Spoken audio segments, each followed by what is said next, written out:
Christie, the King's Servant. By Mrs O F Walton. Chapter 1. It was the yellow ragwort that did it. I have discovered the clue at last. All night long I have been dreaming of Runswick Bay. I have been climbing the rocks, talking to the fishermen, picking my way over the masses of slippery seaweed, and breathing the fresh, briny air. And all the morning I have been saying to myself, what can have made me dream of Runswick Bay? What can have brought the events of my short stay in that quaint little place so vividly before me? Yes, I am convinced of it. It was that bunch of yellow ragwort on the mantelpiece in my bedroom. My little Ella gathered it in the lane behind the house yesterday morning, and brought it in triumphantly, and seized the best china vase in the drawing-room, and filled it with water at the tap, and thrust the great yellow bunch into it. "Oh, Ella," said Florence, her elder sister, "what ugly common flowers! How could you put them in Mother's best vase, that Aunt Alice gave her on her birthday? What a silly child you are!" "I'm not a silly child," ate Ella stoutly, "and Mother is sure to like them. I know she will. She won't call them common flowers. She loves all yellow flowers. She said so when I brought her the daffodils, and these are yellower, ever so much yellower." Her mother came in at this moment, and taking our little girl on her knee, she told her that she was quite right. They were very beautiful in her eyes, and she would put them at once in her own room, where she could have them all to herself. And that is how it came about, that, as I lay in bed, the last thing my eyes fell upon was Ella's bunch of yellow ragwort. And what could be more natural than that I should go to sleep and dream of Runswick Bay?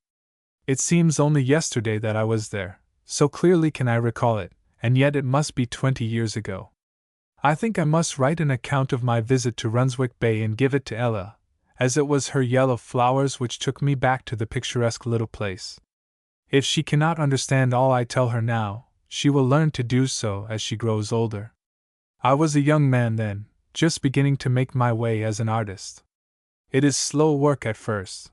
Until you have made a name, every one looks critically at your work. When once you have been pronounced a rising artist, every daub from your brush has a good market value.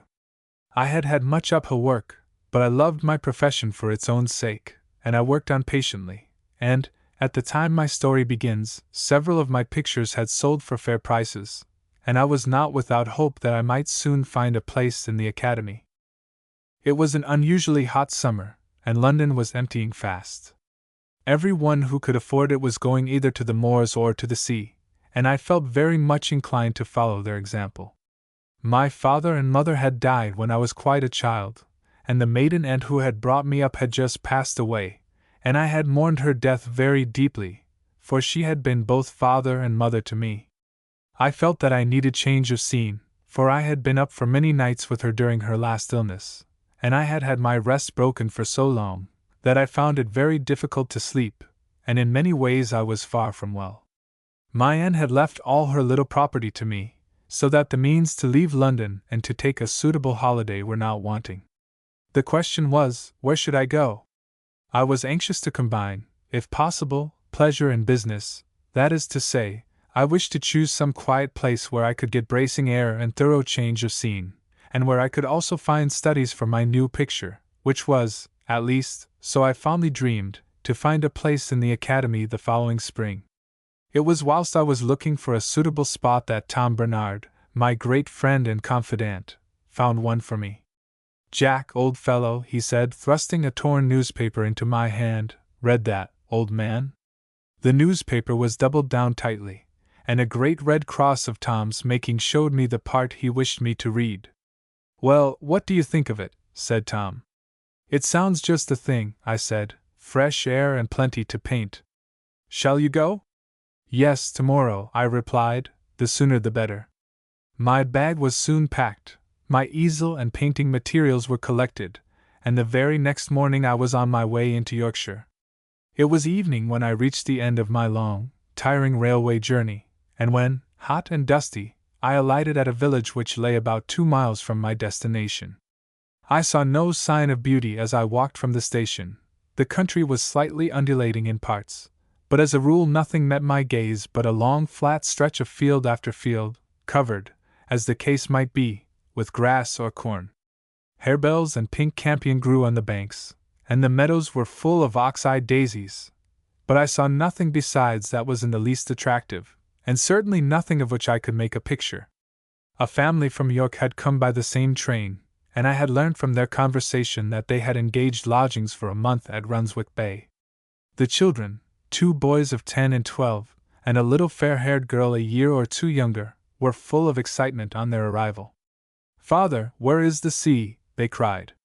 "Oh, we do want to see the sea." "Run on," said their father, "and you will soon see it." So we ran together, for I felt myself a child again as I watched them, and if ever I lagged behind, one or other of them would turn round and cry, come on, we shall soon see it." Then, suddenly, we came to the edge of the high cliff, and the sea in all its beauty and loveliness burst upon us. The small bay was shut in by rocks on either side, and on the descent of the steep cliff was built the little fishing village. I think I have never seen a prettier place. The children were already running down the steep, rocky path, I cannot call it a road, which led down to the sea, and I followed more slowly behind them. It was the most curiously built place. The fishermen's cottages were perched on the rock, wherever a ledge or standing place could be found. Steep, narrow paths, or small flights of rock-hewn steps, led from one to another.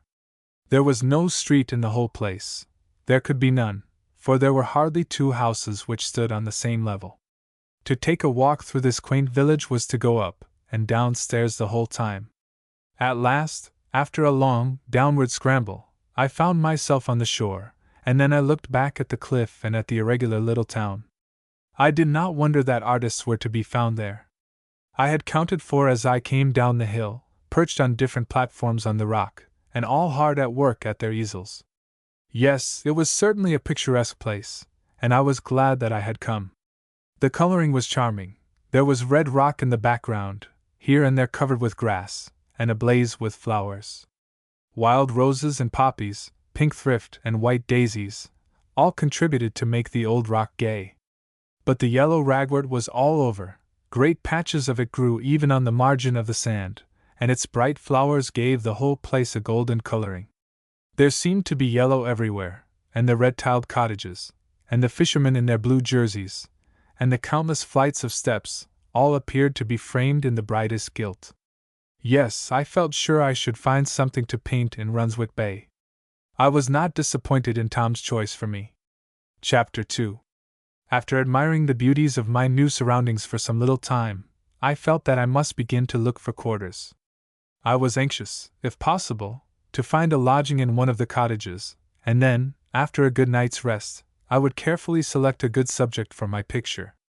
I called at several houses, where I noticed a card in the window announcing apartments to let, but I met the same answer everywhere: full, sir, quite full. In one place I was offered a bed in the kitchen, but the whole place smelt so strongly of fried herrings and of fish oil that I felt it would be far more pleasant to sleep on the beach than to attempt to do so in that close and unwholesome atmosphere. After wandering up and down for some time, I passed a house close to the village green, and saw the children with whom I had traveled sitting at tea close to the open window. They, too, were eating herrings, and the smell made me hungry. I began to feel that it was time I had something to eat, and I thought my best plan would be to retrace my steps to the hotel which I had passed on my way, and which stood at the very top of the high cliff. I turned a little lazy when I thought of the climb, for I was tired with my journey, and, as I said before, I was not very strong, and to drag my bag and easel up the rugged ascent would require a mighty effort at the best of times. I noticed that wooden benches had been placed here and there on the different platforms of the rock, for the convenience of the fishermen, and I determined to rest for a quarter of an hour on one of them before retracing my steps up the steep hill to the hotel.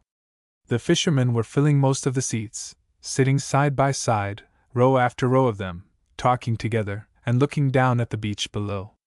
As I gazed up at them, they looked to me like so many blue birds perched on the steep rock. There was one seat in a quiet corner which I noticed was empty. I went to it, and laying my knapsack and other belongings beside me, I sat down to rest. But I was not long to remain alone.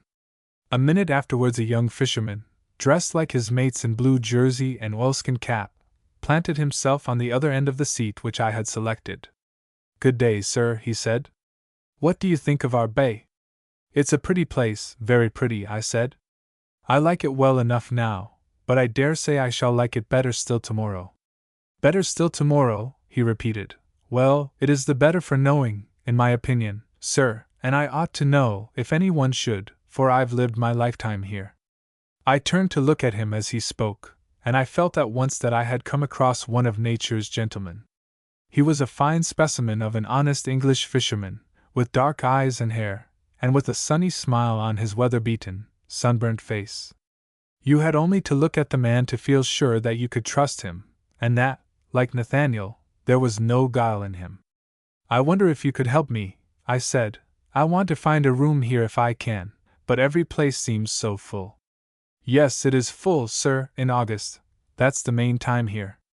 Let me see, there's Brown's, they're full, and Robinson's, and Wilson's, and Thompson's, all full up. There's Giles, they have a room, I believe, but they're not over clean. Maybe you're particular, sir." "Well," I said, "I do like things clean. I don't mind how rough they are if they're only clean." "Ah," he said, with a twinkle in his eye, "you wouldn't care for one pan to do all the work of the house, to boil the dirty clothes, and the fish, and your bit of pudding for dinner, and not overmuch cleaning of it in between." "No," I said, laughing, "I should not like that, certainly." "Might give the pudding a flavor of stockings, and a sauce of fish oil," he answered. "Well, you're right, sir, I shouldn't like it myself. Cleanliness is next to godliness, that's my idea." "Well, then, that being as it is, I wouldn't go to Giles, not if them is your sentiments with regard to pans, sir." "Then I suppose there's nothing for it but to trudge up to the hotel at the top of the hill," I said, with something of a groan. "Well, sir," he said, hesitating a little, "me and my missus, we have a room as we let sometimes, but it's a poor place, sir, homely like, as ye may say. Maybe you wouldn't put up with it." "Would you let me see it?" I asked. "With pleasure, sir. It's rough, but it's clean. We could promise you a clean pan, sir. My missus, she's a good one for cleaning. She's not one of them slatternly, good-for-nothing lasses. There's heaps of them here, sir, idling away their time. She's a good girl, is my Polly. Why, if that isn't little John A. clambering up the steps to his daddy." He jumped up as he said this, and ran quickly down the steep flight of steps which led down from the height on which the seat was placed, and soon returned with a little lad about 2 years old in his arms. The child was as fair as his father was dark. He was a pretty boy with light hair and blue eyes, and was tidily dressed in a bright red cap and clean white pinafore. "Tea's ready, Daddy," said the boy. "Come home with little John?" "Maybe you wouldn't object to a cup o' tea, sir," said the father, turning to me. "It'll hearten you up a bit after your journey, and there's sure to be herrings. We almost lives on herrings here, sir, and then, if you're so minded, you can look at the room after. You'll excuse me if I make too bold, sir," he added, as he gently patted little John's tiny hand, which rested on his arm. "I shall be only too glad to come," I said, "for I am very hungry, and if Polly's room is as nice as I think it will be just the place for me." He walked in front of me, up and down several flights of steps, until, at some little distance lower down the hill, he stopped before a small cottage. Sure enough, there were herrings, frying and spluttering on the fire, and there too was Polly herself, arrayed in a clean white apron, and turning the herrings with a fork. The kitchen was very low, and the rafters seemed resting on my head as I entered, but the window and door were both wide open, and the whole place struck me as being wonderfully sweet and clean. A low wooden settle stood by the fire, 1 or 2 plain deal chairs by the wall, and little John's 3-legged stool was placed close to his father's armchair. A small shelf above the fireplace held the family library. I noticed a Bible, a hymn book, a Pilgrim's Progress, and several other books, all of which had seen their best days and were doubtless in constant use. On the walls were prints in wooden frames and much discolored by the turf smoke of the fire. Upon a carved old oak cupboard, which held the clothes of the family, were arranged various rare shells and stones, curious sea urchins and other treasures of the sea, and in the center, the chief ornament of the house and the pride of Polly's heart, a ship, carved and rigged by Duncan himself, and preserved carefully under a glass shade. Polly gave me a hearty Yorkshire welcome, and we soon gathered about the small round table. Duncan, with little John on his knee, asked a blessing, and Polly poured out the tea, and we all did justice to the meal. The more I saw of these honest people, the more I liked them and felt inclined to trust them. When tea was over, Polly took me to see the guest chamber in which her husband had offered me a bed. It was a low room in the roof, containing a plain wooden bedstead, one chair, a small wash-hand stand, and a square of looking-glass hanging on the wall. There was no other furniture, and indeed, there was room for no other, and the room was unadorned except by 3 or 4 funeral cards in dismal black frames, which were hanging at different heights on the wall opposite the bed. But the square casement window was thrown wide open, and the pure sea air filled the little room, and the coarse white coverings of the bed were spotless, and indeed, the whole place looked and felt both fresh and clean. "You'll pardon me, sir," said Duncan, "for asking you to look at such a poor place." "But I like it, Duncan," I answered, "and I like you, and I like your wife, and if you will have me as a lodger, I am willing and glad to stay." The terms were soon agreed upon to the satisfaction of both parties, and then all things being settled, Polly went to put little John to bed whilst I went with Duncan to see his boat. It was an old boat, and it had been his father's before him, and it had weathered many a storm, but it was the dream of Duncan's life to buy a new one, and he and Polly had nearly saved up money enough for it. "That's why me and the missus is glad to get a lodger now and again," he said. "It all goes to the boat, every penny of it. We mean to call her the Little John. He's going in her the very first voyage she takes. He is indeed, sir, for he'll be her captain one day, please God, Little John will." It was a calm, beautiful evening. The sea was like a sheet of glass. Hardly a ripple was breaking on the shore. The sun was setting behind the cliff, and the fishing village would soon be in darkness. The fishermen were leaving their cottages and were making for the shore. Already some of the boats were launched, and the men were throwing in their nets and fishing tackle, and were pulling out to sea. I enjoyed watching my new friend making his preparations. His 3 mates brought out the nets, and he gave his orders with a tone of command. He was the owner and the captain of the Mary Ann, and the rest were accustomed to do his bidding. When all were on board, Duncan himself jumped in and gave the word to push from shore. He nodded to me and bid me good night, and when he was a little way from shore, I saw him stand up in the boat and wave his oilskin cap to someone above me on the cliff. I looked up, and saw Polly standing on the rock overhanging the shore with little John in his white nightgown in her arms. He was waving his red cap to his father, and continued to do so till the boat was out of sight. Chapter 3. I slept well in my strange little bedroom, although I was awakened early by the sunlight streaming in at the window. I jumped up and looked out. The sun was rising over the sea, and a flood of golden light was streaming across it. I dressed quickly and went out. Very few people were about, for the fishermen had not yet returned from their night's fishing. The cliff looked even more beautiful than the night before, for every bit of coloring stood out clear and distinct in the sunshine. "I shall get my best effects in the morning," I said to myself, "and I had better choose my subject at once, so that after breakfast I may be able to begin without delay." How many steps I went up, and how many I went down, before I came to a decision, it would be impossible to tell, but at last I found a place which seemed to me to be the very gem of the whole village. An old disused boat stood in the foreground, and over this a large fishing net, covered with floats, was spread to dry. Behind rose the rocks, covered with tufts of grass, patches of gorse, tall yellow mustard plants and golden ragwort, and at the top of a steep flight of rock-hewn steps stood a white cottage with red-tiled roof, the little garden in front of it gay with hollyhocks and dahlias. A group of barefooted children were standing by the gate feeding some chickens and ducks. A large dog was lying asleep at the top of the steps, and a black cat was basking in the morning sunshine on the low garden wall. It was, to my mind, an extremely pretty scene, and it made me long to be busy with my brush.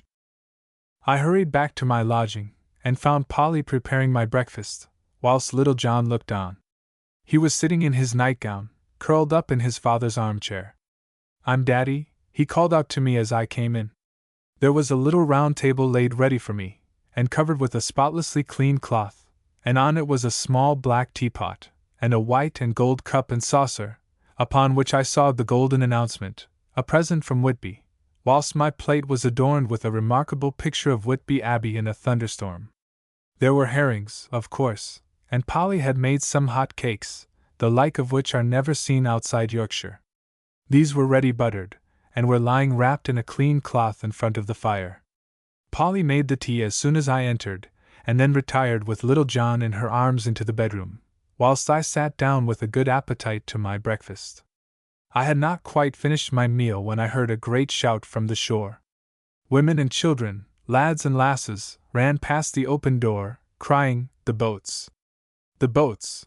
Polly came flying into the kitchen, caught up little John's red cap, thrust it on his head, and ran down the steps.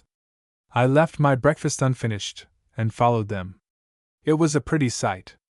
The fishing boats were just nearing shore, and almost every one in the place had turned out to meet them. Wives, children, and visitors were gathered on the small landing place.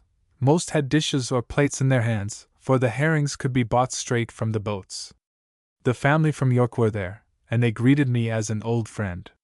When the little village had been abundantly supplied with fish, the rest of the herrings were packed up and sent off by train to be sold elsewhere.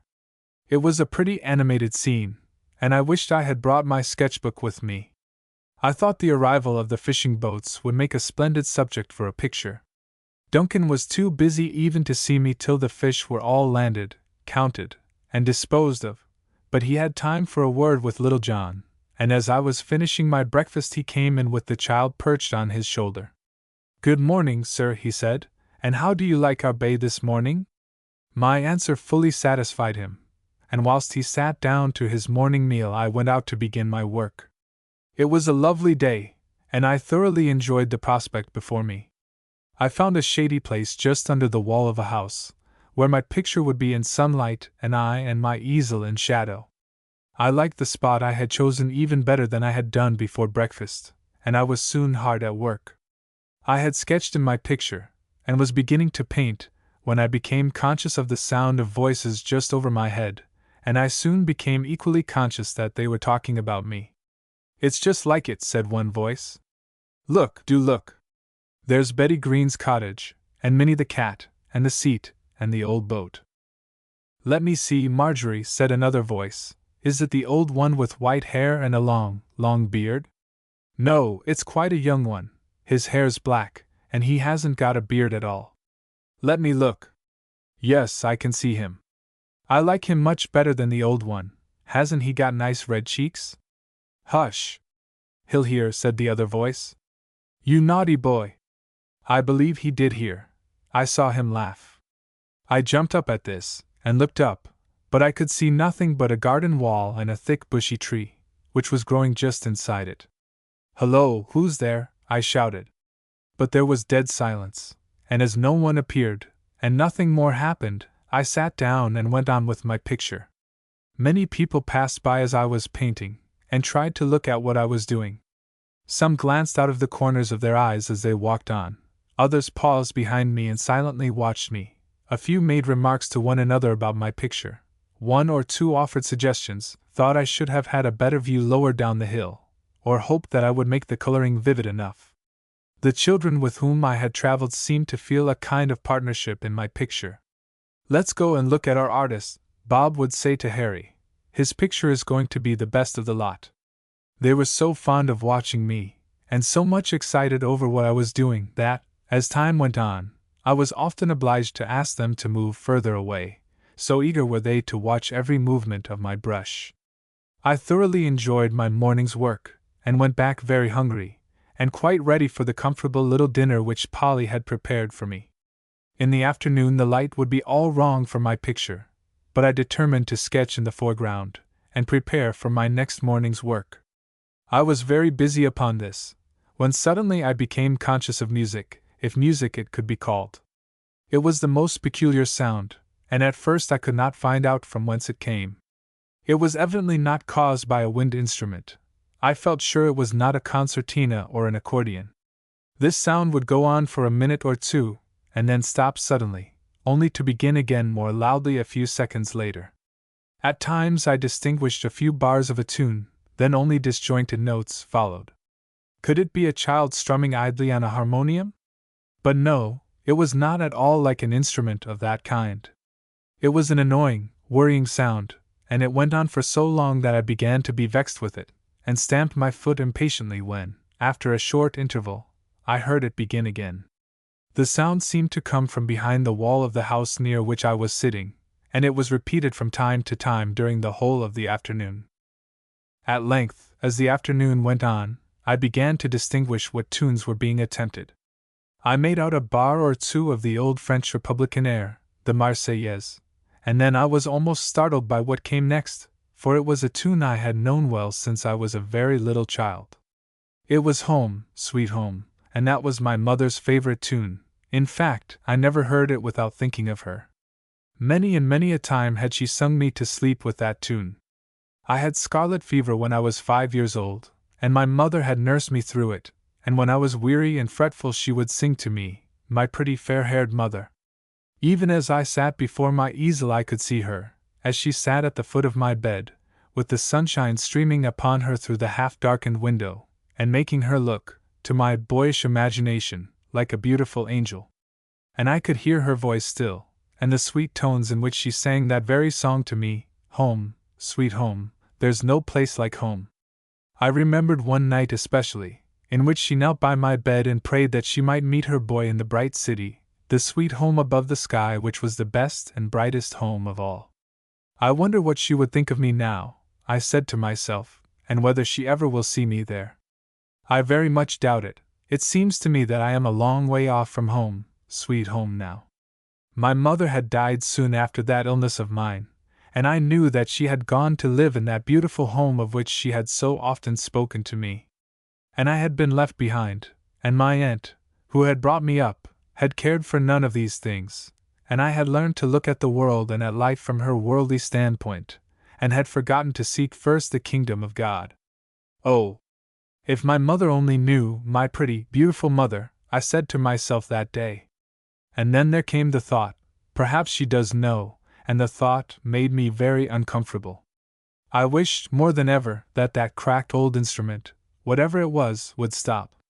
But, in spite of all my wishes, the strange sound went on, and again I had to listen to Home, Sweet Home, and each time that it came it set my memory going, and brought back to me the words and the looks which I thought I had forgotten. And it set something else going too, the still, small voice within, accusing me of forgetfulness, not so much of my mother as of my mother's God. I began to wish most heartily that I had chosen some other spot for my picture. But it was working out so well that I felt it would be a great mistake to change, and I hoped that the individual, man, woman, or child, who had been making that horrible noise might find some other employment tomorrow, and might leave me in peace. The next day my wishes were fulfilled, for I was not disturbed, and very little happened except that my picture made progress. Then came 2 wet days on which I had to paint in my little chamber, and did not get back to my seat under the wall. I saw a good deal of Duncan during those wet days. He would come and sit beside me as I painted, and would tell me stories of storms and shipwrecks, and of the different times when the lifeboat had been sent out, and of the many lives she had saved. Have ye seen her, sir? You must go and have a look at our boat.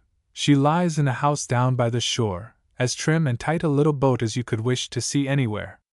I suppose you've been in many a storm yourself, Duncan, I said. Storms, sir? I've very near lived in them ever since I was born. Many and many's the time I've never expected to see land again. I didn't care so much when I was a young chap, you see, my father and mother were dead, and if I went to the bottom there was nobody, as you might say, to feel it, but it's different now, sir, you see. Yes, I said, there's Polly and little John. That's just where it is, sir, Polly and little John, bless 'em, and all the time the wind's raging, and the waves is coming right over the boat, I'm thinking of my poor lass at home, and how every gust of wind will be sweeping right over her heart, and how she'll be kneeling by little John's bed, praying God to bring his daddy safe home again. And I know, sir, as well as I know anything, that when God Almighty hears and answers her prayer, and brings me safe to land, Polly and little John will be standing on yon rocks straining their eyes for the first sight of the boats, and then running down almost into the water to welcome me home again. Yes, it makes a sight o' difference to a married man, sir, doesn't it, now? It isn't the dying, ye understand, it's the leaving behind as I think of. I'm not afraid to die, he added humbly and reverently, as he took off his oilskin cap. I know whom I have believed.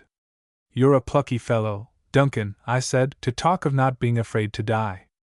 I've just been at a deathbed and you felt you wouldn't like to be there yourself, Duncan went on, as I stopped.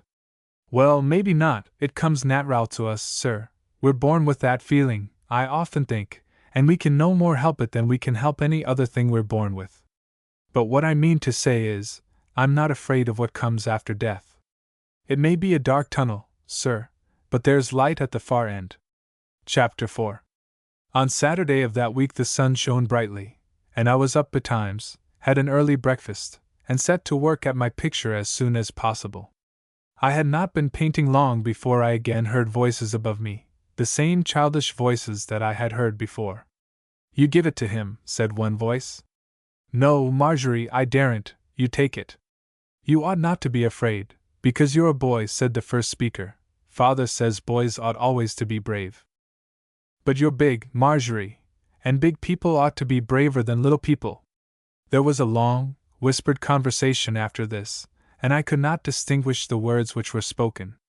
But presently a small piece of pink paper was thrown over the wall, and fluttered down upon my palette. I caught it up quickly, to prevent it from sticking to the paints, and I saw there was something printed on it. It ran thus: There will be a short service on the shore on Sunday morning at 11 o'clock, when you are earnestly requested to be present. Thank you, I said aloud. Who sent me this? There was no answer at first, then a little voice just above me said, Both of us, sir.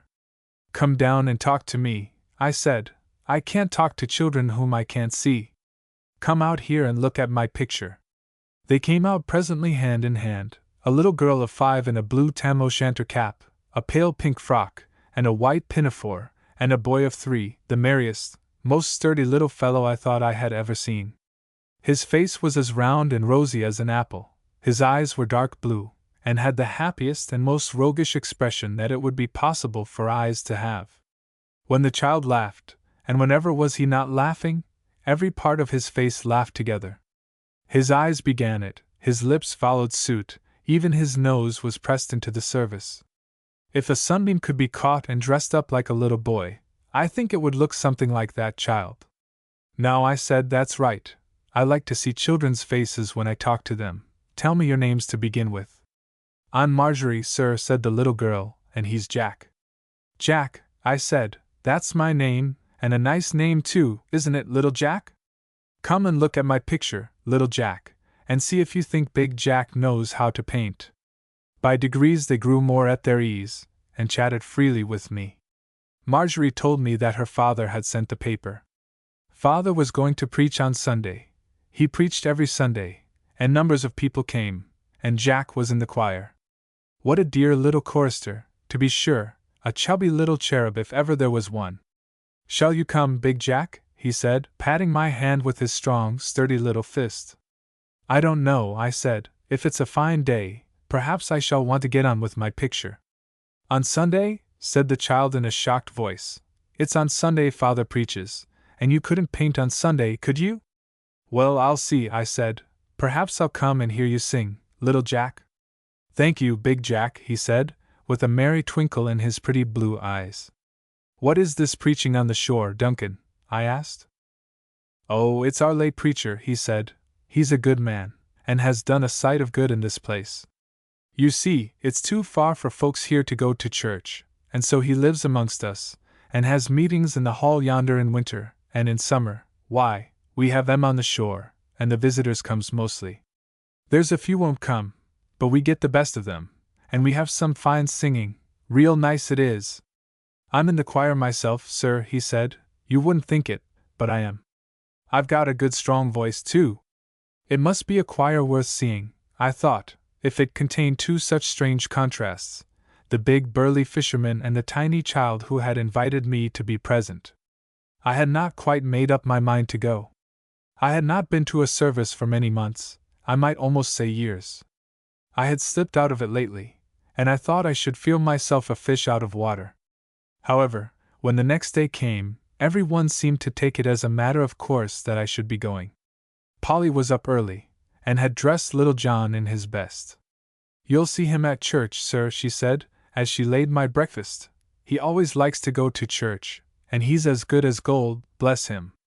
Duncan was out before I was up, and I had seen him, as I was dressing, going round to the fishermen sitting as usual on the seats on the cliff, with a bundle of pink papers in his hand, similar to the one which had been given me, and distributing them to every group of his mates which he came across. Yes, I felt that I was expected to go, and it would be hard work to keep away. But if I had still had any doubt about the matter, it would have surely disappeared when at 10:30 exactly a tiny couple came toiling hand in hand up the steps leading to Duncan's door, and announced to Polly that they had come to call for big Mr. Jack to go to church. It was Marjorie and her little brother, and the small Jack put his little fat hand into that of big Jack, and led him triumphantly away. It was a pretty sight to see that congregation gathering on the village green. From the fishermen's cottages there came a stream of people down to the shore, mothers with babies in their arms and leading young children by the hand, groups of boys and girls wearing shoes and stockings who had been barefooted all the week, many a weather-beaten sailor, many a sunburnt fisher lad, many elderly people too, old men, and white-haired women in closely plaited white caps. There were visitors, too, coming down from the rocks, and these mostly kept in the background, and had at first an air of watching the movement rather than joining in it.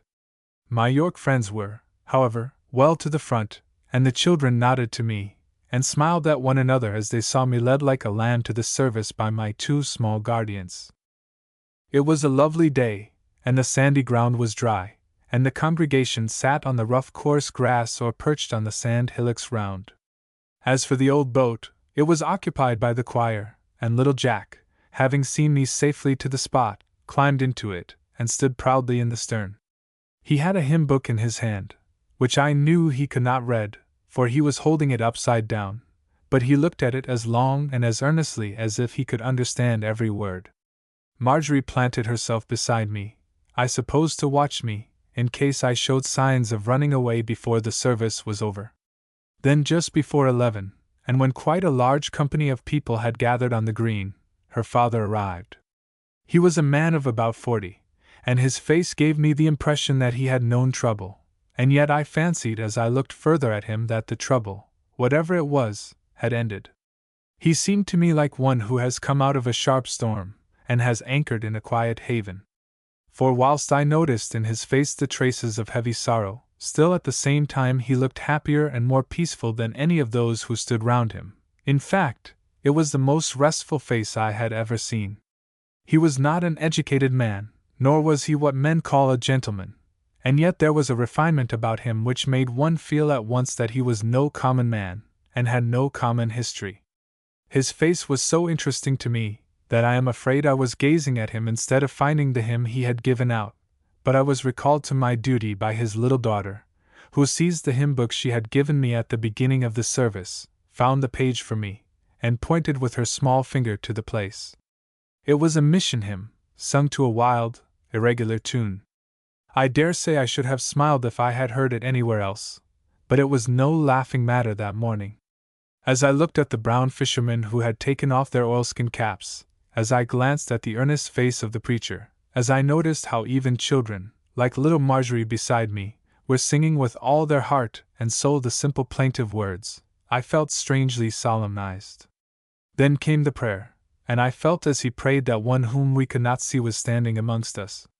It was a very simple prayer, but it was the outpouring of his heart to God, and many a low amen broke from the lips of the fishermen as their hearts went with his. The sermon followed. Shall I call it a sermon? It was more an appeal than a sermon, or even an address.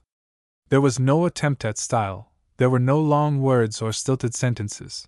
It was exactly what his prayer had been, words spoken out of the abundance of his earnest heart. The prayer had contained the outpouring of his soul to his God in heaven. The words, to which we listened afterwards, contained the outpouring of his soul to us, his brothers and sisters on earth. There was a great hush over the congregation whilst he spoke. The mothers quieted their babes, the children sat with their eyes fixed on the speaker, even those visitors who had been on the outskirts of the crowd drew near to listen. "What are you, dear friends?" he began. "That is our subject today. What are you? How many different answers I hear you make, as you answer my question in your hearts. What am I, you say? I am a fisherman, a strong active man, accustomed to toil and danger. I am a mother, with a large family of little ones, working hard from morning till night. I am a schoolboy, learning the lessons which are to fit me to make my way in the world. I am a busy merchant, toiling hard to make money, and obliged to come to this quiet place to recruit my wearied energies. I am an artist, with great ambition of future success. I am an old man, who has weathered many a storm, but my work is done now. I am too old to fish, too tired to toil. I am a gentleman of no occupation, idling comfortably through a busy world. And here he glanced at his own little Jack in the stern of the old boat. I am a tiny child, with an unknown life all before me. Dear friends, such are some of your answers to my question. Can I find, do you think, one answer, one description, which will suit you all, fishermen, mothers, boys and girls, artists, merchants, gentlemen, the old man and the little child? Yes, I can. If I could hand you each a piece of paper and a pencil this day, there's one description of yourself which each of you might write, one occupation which would include you all, the old, the young, the rich and the poor. Each of you, without exception, might write this: I am a servant. I, the speaker, am a servant. You who listen, all of you, are servants. Well, I don't know how he is going to make that out, I said to myself. I thought he was going to say we were all sinners, and that, I suppose, we are, but servants. I do not believe I am anybody's servant. All servants, he went on, but not all in the same service. As God and the angels look down upon this green today, they see gathering together a great company of servants. But they also see that we are not all servants of the same master. They see what we do not see, a dividing line between us. On one side of the line God sees, and the angels see, one company of servants, and in God's book He gives us the name of their master, servants of sin. On the other side of the line, God sees, and the angels see, another company of servants, servants of Christ. Which company do you belong to, dear friend? You fishermen on the bank there, what are you? Little child, what are you, a servant of sin, or a servant of Jesus Christ? So I tried to turn it off from myself, and to forget the words which had been spoken. And whenever the question came back to me, the question which the speaker had repeated so often, what are you? I answered it by saying to myself, I am a poor artist, having a holiday in Runswick Bay, and I am not going to trouble my head with gloomy thoughts. Polly had prepared an excellent dinner in honor of the day, and I did full justice to it. Then I determined to walk to Staithes, and to spend the rest of the day in seeing the country. I had always been accustomed to paint on Sunday, but only one of the artists seemed to be at work, and Duncan and Polly had been so much shocked by seeing him, that I did not venture to do the same.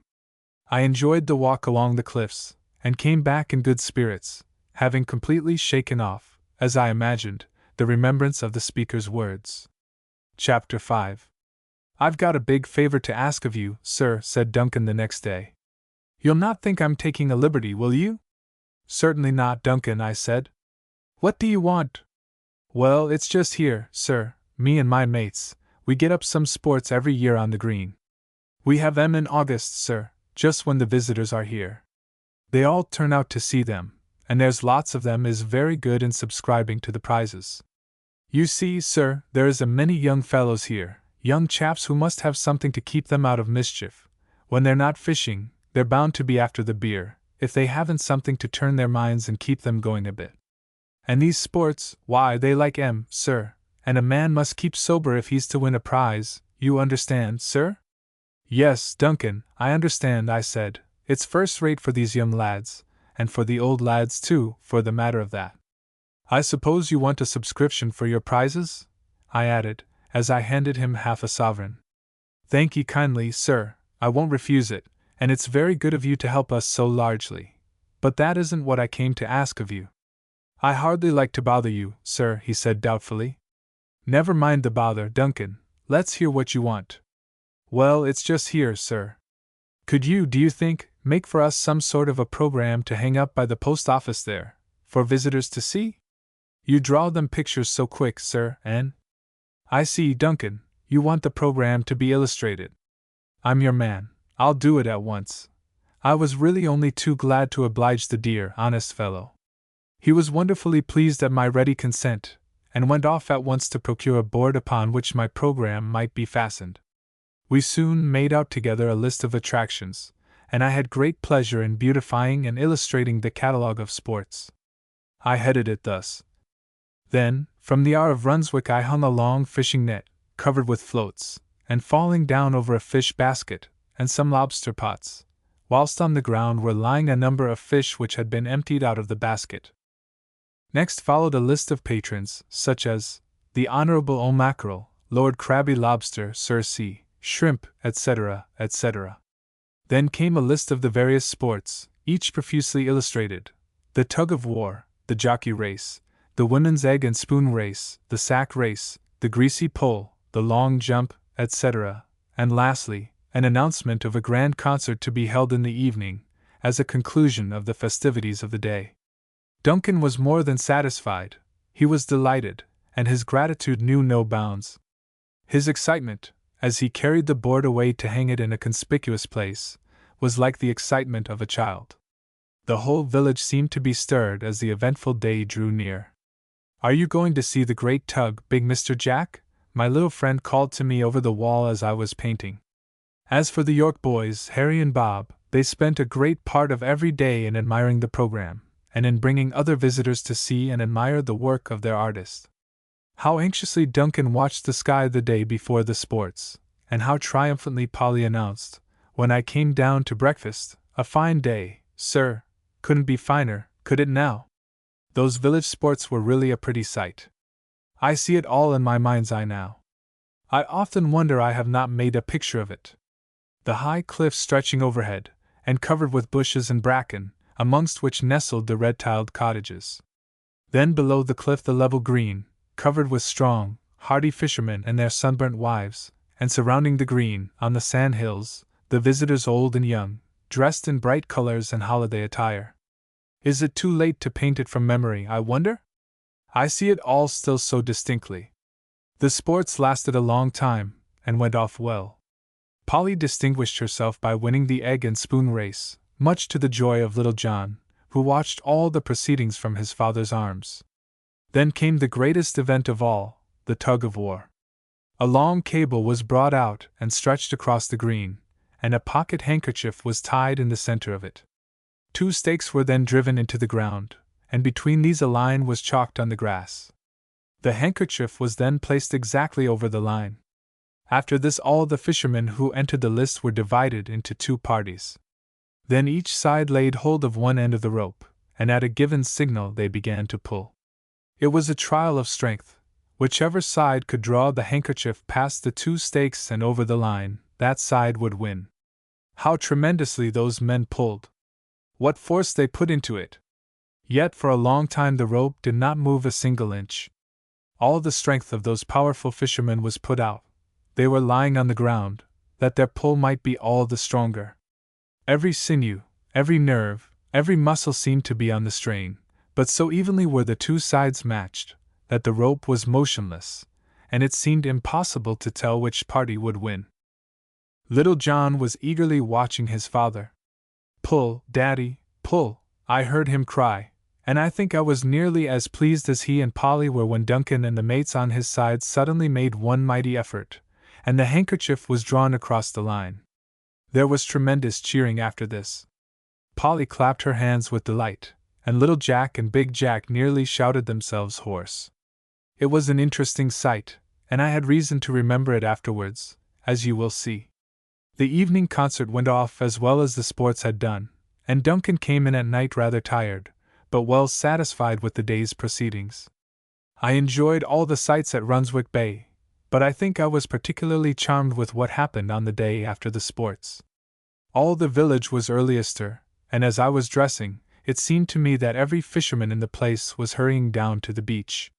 It was not long before I followed them to see what they were doing. I found that they were about to draw the crab boats up from the shore, to a place where they would be safe from the winter storms. It was hard work, but every one was there to give a hand. A long string of men and lads laid hold of the strong cable fastened to the boat. Even the wives and elder children caught hold of it. I myself went to their help, and several of the visitors followed my example. Then, when we were all in position, there came a pause, for Duncan, who was directing the proceedings, charged us not to pull till the signal was given. Then there rose a peculiar cry or yodel, all the fishermen uttering it together, and as soon as it ceased we gave our united, mighty pull. Then we paused to take breath, until once more there came a yodel followed by another pull, and as this was repeated again and again, it was grand to see the heavy boat making steady and regular progress. Across the heavy sand she came, up the low bank, over the rough grass, slowly, steadily, surely, she moved onward, until at length she was placed in safety, far out of reach of the highest tide and the strongest sea. Thus, one after another, the boats were drawn up, and we were fairly tired before our work was done. I think it must have been that very day, that, as I was sitting painting, I once more heard the broken notes of the instrument which had troubled me so much before. It was that tune again, my mother's tune, and somehow, I do not know how it was, with the sound of my mother's tune there came back to my mind the remembrance of the Sunday service. Ah! My mother was on the right side of the line, I said to myself, she was a servant of Christ. But her son? What is he? I did not want to follow out this subject, so I jumped up from my camp stool, and standing under the wall, I called, "Little Jack, little Jack." The music stopped at once, and the child came out. Dear, little merry fellow, how fond I was of him already. Yes, Mr. Big Jack, he said, as he ran out of the gate. Come and talk to me, old chappie, I said, whilst I paint. Who plays music in your house? I do, said little Jack. You do, Jack? Why, you are a funny little fellow to play music. What do you play on, and who taught you? Nobody teach me, Mr. Jack, he said. I teach my own self. Teach your own self? Why, how did you manage that? I asked. I turned him round and round and round, Mr. Jack, and the music came, and I teach my own self, he repeated. What is it, Jack? I asked. Is it an old musical box? No, it's an organ, a barrel organ, Mr. Jack. Oh, a barrel organ you mean, little chappie. Why, however in the world did you get hold of a barrel organ? Is it a little toy one? No, it's big, ever so big, he said, stretching out his hands to show me its size. Why, whoever gave you it? I asked. It isn't Jack's own organ, said the child. Whose is it then? It's father's own organ. It seemed to me a most extraordinary thing for the mission preacher of Runswick Bay to have in his possession, but I did not like to ask any more questions at that time. However, in the afternoon my little friend called to me over the wall, "Big Mr. Jack, come here." Come where, my little man? Come inside and look at father's organ. I'll play it to you, Mr. Jack. What will father say if I come in? Father's out. What will mother say? Mother's out too. I did not much relish the idea of entering a man's house in his absence, but such plaintive entreaties came from the other side of the wall. Over and over again he pleaded, "Do come, Mr. Jack. Do come quick, Mr. Jack," that at last, to please the child, I left my work for a few minutes and went up the steps which led to the gate of their garden. It was only a small place, but very prettily laid out. There was a tiny lawn, well kept, and covered with short, soft grass, and in the center of this a round bed filled with geraniums, calceolarias, and lobelias. Round the lawn, at the edge of the garden, was a border, in which grew all manner of gay and sweet-smelling flowers. There were asters and mignonette, sweet peas and convolvulus, heliotrope and fuchsias. Then in front of me was the pretty cottage, with 2 gables and a red-tiled roof, the walls of which were covered from top to bottom with creeping plants. Ivy and jessamine, climbing roses, Virginia creeper, and canariensis, all helped to make the little place beautiful. "What a pretty home you have, little Jack," I said. He kept tight hold of my hand, lest I should escape from him, and led me on, into a tiny entrance hall, past one or two doors, down a dark passage, and into a room at the back. This room had a small bow window overlooking the sea, the walls were covered with bookshelves, a writing table stood in the window, and in the corner by the fireplace was the extraordinary object I had been brought to see, an extremely ancient and antiquated barrel organ. What a peculiar thing to come across in a preacher's study! What possible use could he have for it? It was a most dilapidated old instrument, almost falling to pieces with old age. The shape was so old-fashioned that I do not remember ever having seen one like it. The silk, which had doubtless once been its adornment, was torn into shreds, and it was impossible to tell what its original color had been. The wood was worm-eaten and decayed, and the leg upon which it had rested could no longer support its weight. "Let me hear you play it, Jack," I said. He sat down with great pride to turn the handle, but I noticed that half the notes were broken off the barrel, which accounted for only fragments of each tune being heard, whilst many bars of some were wanting altogether.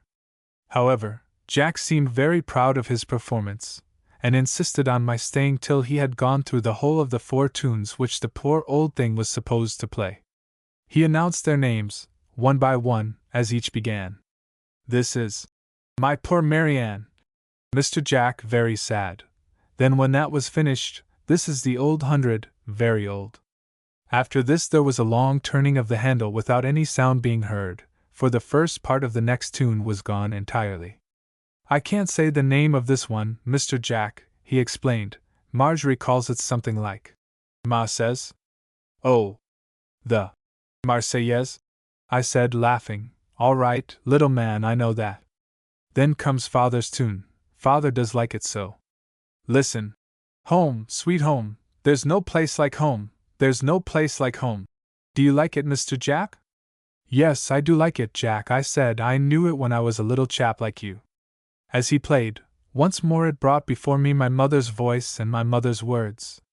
I had not thought of my mother for years so much as I had done at Runswick Bay. Even the old organ brought her back to me, for she was always kind to organ grinders. There was an Italian who used to come round with a barrel organ when I was a little boy. I can see him now. I used to watch for him from my nursery window, and as soon as he came in sight I flew down to my mother for a penny, and then went into the garden and stood beside him whilst he played. My mother gave me a musical box on my birthday. It was in the shape of a barrel organ, and had a strap which I could hang round my neck. I used to take this box with me, and standing beside the Italian, I imitated his every movement, holding my little organ just as he held his big one, and playing beside him as long as he remained. So delightful did this man's occupation seem to me, that I can remember quite well when my father asked me one day what I would like to be when I was a man. I answered without a moment's hesitation, "An organ grinder, of course, father." Those old boyish days, how long ago they seemed! What was the use of recalling them? It would not bring back the mother I had lost, or the father who had cared for me, and it only made me depressed to think of them. What good, I asked myself, would my holiday do me if I spent it in brooding over bygone sorrow? I must forget all this kind of thing, and cheer up, and get back my spirits again. "Now, little Jack," I said, "Big Jack must go back to his picture. Come and climb into the old boat, and I'll see how you would do in the foreground of it." He looked such a merry little rogue, perched amongst the nets and fishing tackle, that I felt I should improve my picture by introducing him into it, and therefore from that day he came for a certain time every morning to be painted. He was such a good little fellow, he never moved a limb after I told him I was ready, and never spoke unless I spoke to him. A more lovable child I never saw, nor a more obedient one. With all his fun, and in spite of his flow of spirits, he was checked in a moment by a single word. No one could be dull in his company, and as the week passed on I began to regain my usual cheerfulness, and to lose the uncomfortable impression left on my mind by the sermon on the shore and the questions the preacher had asked us. Chapter 6. I had quite made up my mind not to attend the service on the following Sunday, and when a pink paper floated down on my easel on the Saturday morning, I caught it and thrust it into my pocket, without even looking to see what the subject was to be. "Have you got it, Mr. Jack?" said the child's voice above me. "All right, little man," I answered. "It's all safe and sound." I made my plans for Sunday with great care. I asked for an early breakfast, so that I might walk over to Kettleness, a place about 2 miles off along the coast, and which could only be reached at low tide, and when I was once there, on the other side of the bay, I determined to be in no hurry to return, but to arrive at Runswick too late for the service on the sands. If Duncan and Polly missed me, they would simply conclude that I had found the walk longer than I had expected. But as I was just ready to set out for Kettleness, a tremendous shower came on. "You'll never set off in this weather, sir?" said Duncan anxiously. "Oh no, of course not," I answered lightly. I fancied that he looked more concerned than the occasion warranted, and I feared that he suspected the real reason for my early walk. There was now nothing to be done but to wait till the shower was over, and by that time I found it would be impossible for me to go to Kettleness without seeming deliberately to avoid the service. The sun came out, and the sky was quite blue before 11 o'clock, and the fishermen spread tarpaulins on the sand for the congregation to sit on, and I found myself, I must say very much against my will, being led to the place by little Jack. "Well, there's no need for me to listen," I said to myself. "I will plan out a new picture, and no one will know where my thoughts are." But in spite of my resolution to the contrary, from the moment that Jack's father began to speak, my attention was riveted, and I could not choose but listen. "The tug-of-war is our subject today, dear friends," he began, "and a very suitable subject, I think, after what we have witnessed on this green during the past week. We have seen, have we not, a long pull, a strong pull, and a pull all together, as yon heavy crab boat was dragged up from the beach? How well she came, what progress she made! With each yaddle we brought her farther from the sea. We all of us gave a helping hand, fishermen, wives, visitors, friends, all laid hold, and all pulled, and the work, hard as it seemed, was soon accomplished. Why? Because we were all united.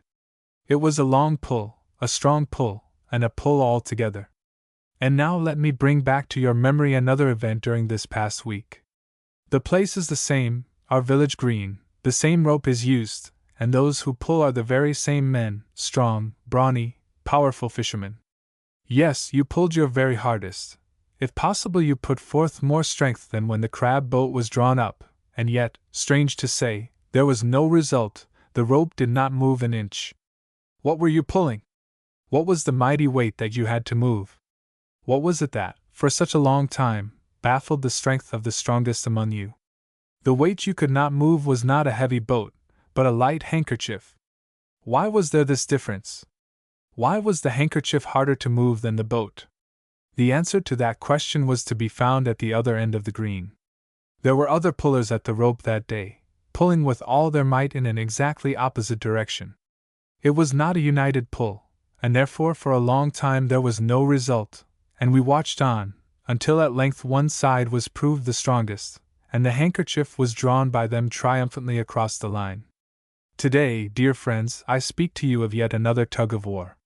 The place is the same, Runswick Bay and our village green, but the weight to be drawn is not a boat, not a handkerchief. The weight is a human soul. It is your soul, my friend, your immortal soul. You are the one who is being drawn. And who are the pullers? Oh, how many they are! I myself have my hands on the rope. God only knows how hard I am pulling, striving with all my might, if possible, to draw you, my friend, to Christ. But there are other hands on the rope besides mine. Your conscience pulls, your good old mother pulls, your little child pulls, your Christian mate pulls. Each sermon you hear, each Bible class you attend, each hymn you sing, each prayer uttered in your presence, each striving of the Spirit, each God-given yearning after better things, each storm you come through, each danger you escape, each sickness in your family, each death in your home, each deliverance granted you, gives you a pull Godward, Christward, heavenward. Yet, oh, my dear friend, you know, as clearly as you know that you are sitting there, that, so far, Christ's pullers are drawing in vain. You have never yet, you know it, crossed the line which divides the saved from the unsaved. Why is this? Why, oh, why are you so hard to move? Oh, my friend, do you ask why? Surely you know the reason. Is it not because there are other hands on the rope, other pullers drawing in an exactly opposite direction? For Satan has many an agent, many a servant, and he sends forth a great army of soul-pullers. Each worldly friend, each desire of your evil nature, each temptation to sin, each longing after wealth, each sinful suggestion, gives you a pull, and a pull the wrong way, away from safety, away from Christ, away from God, away from heaven, away from home. And towards what? Oh, dear friend, towards what? What are the depths, the fearful depths towards which you are being drawn? He said a good deal more, but I did not hear it. That question seemed burnt in with a red-hot iron into my soul. What are the depths, the fearful depths into which you are being drawn? I could not shake it off. I wished I could get away from the green, but Jack had brought me close to the boat where the choir stood, and there was no escape. I should have to sit it out. It would soon be over, I said to myself. The service ended with a hymn. Another of their queer, wild, irregular tunes, I thought. I was not going to sing it. But when Jack saw that I did not open my book, he leaned over the side of the boat, and poked my head with his hymn book. "Sing, big Mr. Jack, sing," he said aloud, and then, for very shame, I had to find my place and begin. I can still remember the first verse of that hymn, and I think I can recall the tune to which they sang it. I was heartily glad when the service was over, and I went on the shore at once, to try to walk the sermon away. But I was not so successful as I had been the Sunday before. That question followed me, the very waves seemed to be repeating it. What are the depths, the fearful depths, to which you are being drawn? I had not looked at it in that light before. I had been quite willing to own that I was not religious, that I was leading a gay, easy-going kind of life, that my Sundays were spent in bed, or in novel reading, or in rowing, or in some other amusement. I was well aware that I looked at these things very differently from what my mother had done, and I had even wondered sometimes, whether, if she had been spared to me, I should have been a better fellow than I knew myself to be. But as for feeling any real alarm or anxiety with regard to my condition, such a thought had never for one moment crossed my mind. Yet if this man was right, there was real danger in my position. I was not remaining stationary, as I had thought, but I was being drawn by unseen forces towards something worse, towards the depths, the fearful depths, of which he had spoken. At times I wished I had never come to Runswick Bay to be made so uncomfortable. At other times I wondered if I had been brought there on purpose to hear those words. I went back to dinner, but I could not enjoy it, much to Polly's distress. The rain fell fast all the afternoon, and as I lay on my bed upstairs I heard Polly washing up, and singing as she did so the hymn we had had at the service. There seemed no chance of forgetting the words which had made me so uneasy. That night I had a strange dream. I thought I was once more on the village green. It was a wild, stormy night, the wind was blowing hard, and the rain was falling fast, yet through the darkness I could distinguish crowds of figures gathered on the green. On the side farther from the sea there was a bright light streaming through the darkness. I wondered in my dream what was going on, and I found that it was a tug of war, taking place in the darkness of the night. I saw the huge cable, and gradually as I watched I caught sight of those who were pulling. I walked to the side from which the light streamed, and there I saw a number of holy and beautiful angels with their hands on the rope, and amongst them I distinctly caught sight of my mother. She seemed to be dragging with all her might, and there was such an earnest, pleading, beseeching expression on her dear face that it went to my very heart to look at her. I noticed that close beside her was the preacher, little Jack's father, and behind him was Duncan. They were all intent on their work, and took no notice of me, so I walked to the other end of the green, the one nearest the sea, that I might see who were there. It was very dark at that end of the rope, but I could dimly see evil faces, and dark, strange forms, such as I could not describe. Those on this side seemed to be having it much their own way, I thought, for the weight, whatever it was gradually drawing near to the sea, and lo and behold, I saw that they were close upon a terrible place, for mighty cliffs stood above the shore, and they were within a very short distance of a sheer and terrible precipice. "What are you dragging?" I cried to them. And 1,000 voices seemed to answer, "A soul! A soul!" Then, as I watched on, I saw that the precipice was nearly reached, and that both those who pulled and the weight they were dragging were on the point of being hurled over, and suddenly it flashed upon me in my dream that it was my soul for which they were struggling, and I heard the cry of the pullers from the other side of the green, and it seemed to me that, with one voice, they were calling out that terrible question, "What are the depths, the fearful depths, to which you are being drawn?" And through the streaming light I saw my mother's face, and a look of anguish crossed it, as suddenly the rope broke, and those who were drawing it on the opposite side went over with a crash, dragging my soul over with them. I woke in a terror, and cried out so loudly that Duncan came running into my room to see what was the matter. "Nothing, Duncan," I said, "I was only dreaming. I thought I had gone over a precipice." "No, thank God, you're all safe, sir," he said. "Shall I open your window a bit? Maybe the room's close, is it?" "Thank you, Duncan," I answered. "I shall be all right now. I'm so sorry I have waked you." "You haven't done that, sir. Me and Polly have been up all night with the little lad. He's sort of funny too, sir, burning hot, and yet he shivers like, and he clings to his daddy. So I've been walking a mile or two with him up and down our chamber floor, and I heard you skriking out, and says Polly, 'Run and see what ails him.' So you haven't disturbed me, sir, not one little bit you haven't." He left me then, and I tried to sleep, but sleep seemed far from me. I could hear Duncan's footsteps pacing up and down in the next room. I could hear little John's fretful cry. I could hear the rain beating against the casement. I could hear the soughing and whistling of the wind. I could hear Polly's old 8-day clock striking the hours and the half-hours of that long, dismal night. But through it all, and above it all, I could hear the preacher's question, "What are the depths, the fearful depths, to which you are being drawn?" I found it impossible to close my eyes again, so I drew up the blind, and, as morning began to dawn, I watched the pitiless rain and longed for day. The footsteps in the next room ceased as the light came on, and I concluded that the weary child was at last asleep. I wished that I was asleep too. I thought how often my mother, when I was a child, must have walked up and down through long weary nights with me.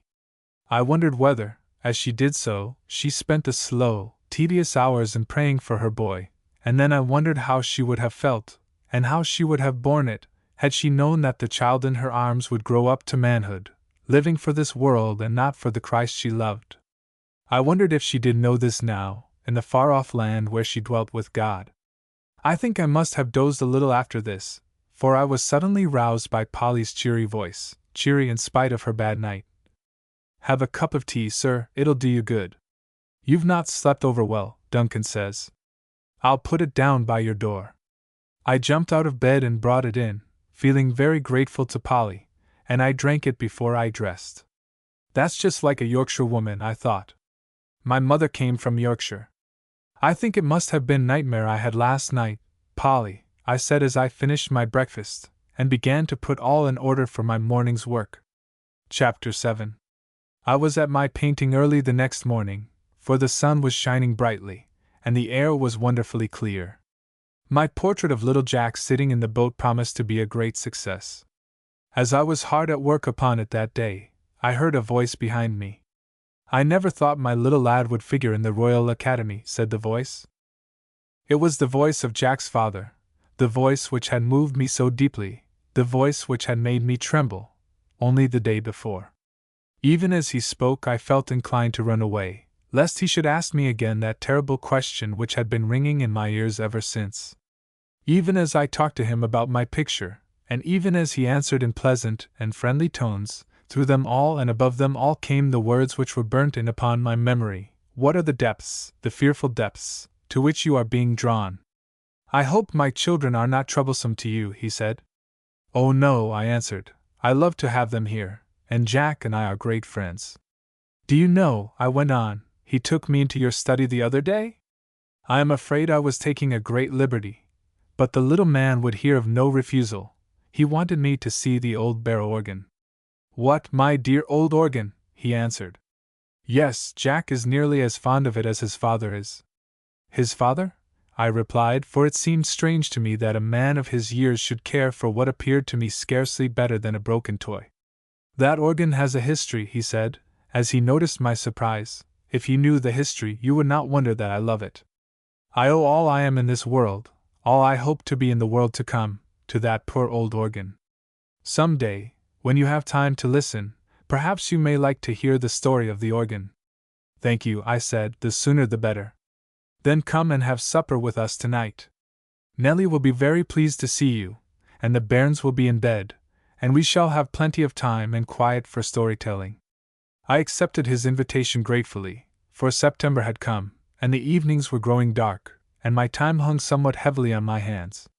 Polly, I think, was not sorry when she heard I was going out, for Duncan was away in the boat fishing, and little John was so feverish and restless that she could not put him down even for a moment. The cottage looked very bright and pretty when I arrived, and they gave me a most kind welcome. A small fire was burning in the grate, for the evenings were becoming chilly. The bow window was hung with India muslin curtains, tied up with amber ribbon, the walls were adorned with photographs framed in oak, the supper table was covered with a snowy cloth, and a dainty little meal was laid out with the greatest taste and care, whilst in the centre was a china bowl, containing the leaves of the creeper which covered the house, interspersed with yellow bracken and other beautiful leaves, in every varied shade of their autumn glory. Jack's mother was evidently a woman of taste. She had a quiet, gentle face, almost sad at times when it was at rest, but she had Jack's eyes and Jack's bright smile, which lighted up her face, as a burst of brilliant sunshine will stream suddenly down a dark valley, and make it a perfect avenue of light. I enjoyed the company of both husband and wife exceedingly, and as we sat round the table and chatted over our supper all feeling of constraint passed away, and I no longer heard the words of that question which had so troubled me all day long. He did not mention the object for which I had come whilst the meal was going on. We talked of Runswick Bay and its surroundings, of the fishermen and their life of danger. We spoke of the children, and of my picture, of my hopes with regard to the Royal Academy, and of many other interesting topics. Then the cloth was removed, and we drew near the fire. I had just said to him, "Now for your story," and he was just beginning to tell it, when, as I sat down in an armchair which Nellie had placed for me by the fire, my eye fell upon a photograph which was hanging in a frame close to the fireplace. I started from my seat and looked at it. Surely I could not be mistaken. Surely I knew every feature of it, every fold of the dress, every tiny detail in the face and figure.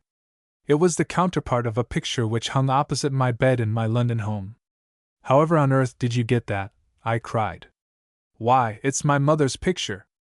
I think I have never felt more startled than I did at that moment.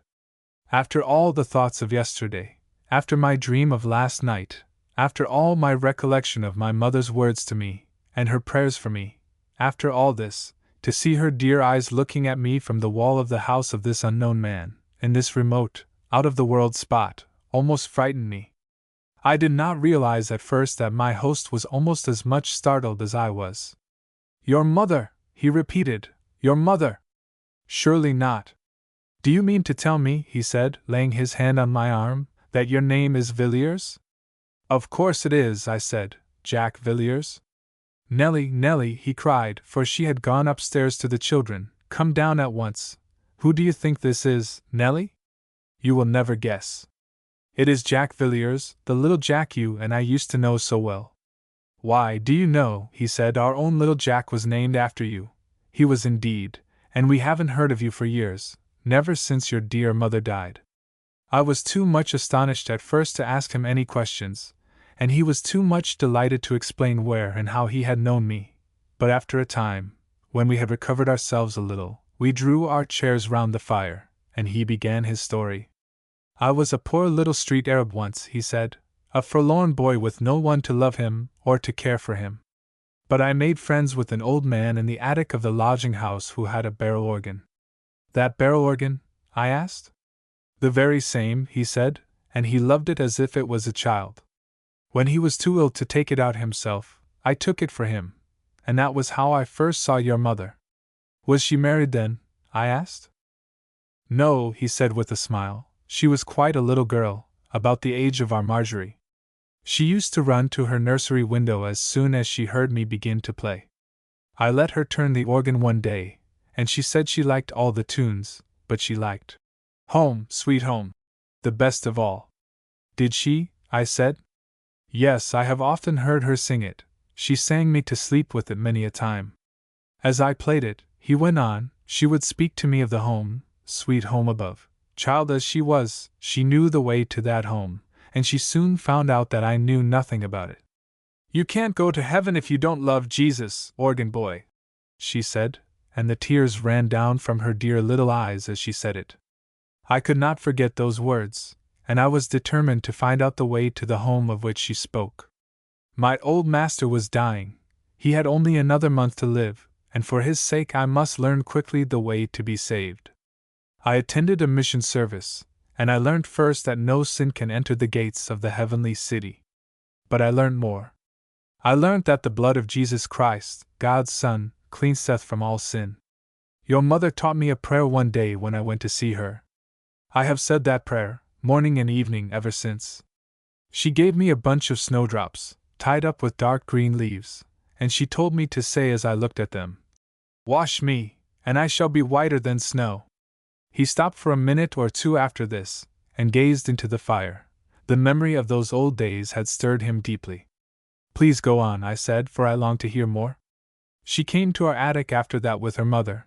They came to see my old master, and she was pleased to see the snowdrops. She told me that day, that if I would only say her prayer I should be sure to go to home, sweet home. Very soon after this my old master died, and on the very day that I was following him to the grave I saw my poor little friend, your mother, Jack, in a funeral coach, following her mother to the same place. Then after that she went abroad, but she did not forget the poor organ boy. She told her father about me, and he sent money for my education, and had me trained to be a city missionary in the east of London, to work amongst the very people amongst whom I had lived. All I am now I owe to your grandfather. I did not meet your mother after this for many years, not until she was married to the clergyman in whose parish I worked. Strange to say, we met one day in my old attic, the very attic where my poor old master had died. She had gone there to visit a sick woman, and as I went in she was reading to her from the very testament out of which her mother had read to my old master, when she had come to see him in that place, 15 years before. Soon after this we were married, Nellie and I, and it was your dear mother who made our little home bright and pretty for us, and who was there to welcome us to it. How we loved her then, how we love her still! When you were quite a tiny child, she would bring you to see us, and Nellie used often to say you were the dearest, prettiest child she had ever known. I don't remember it, I said. No, you would be too young to remember it.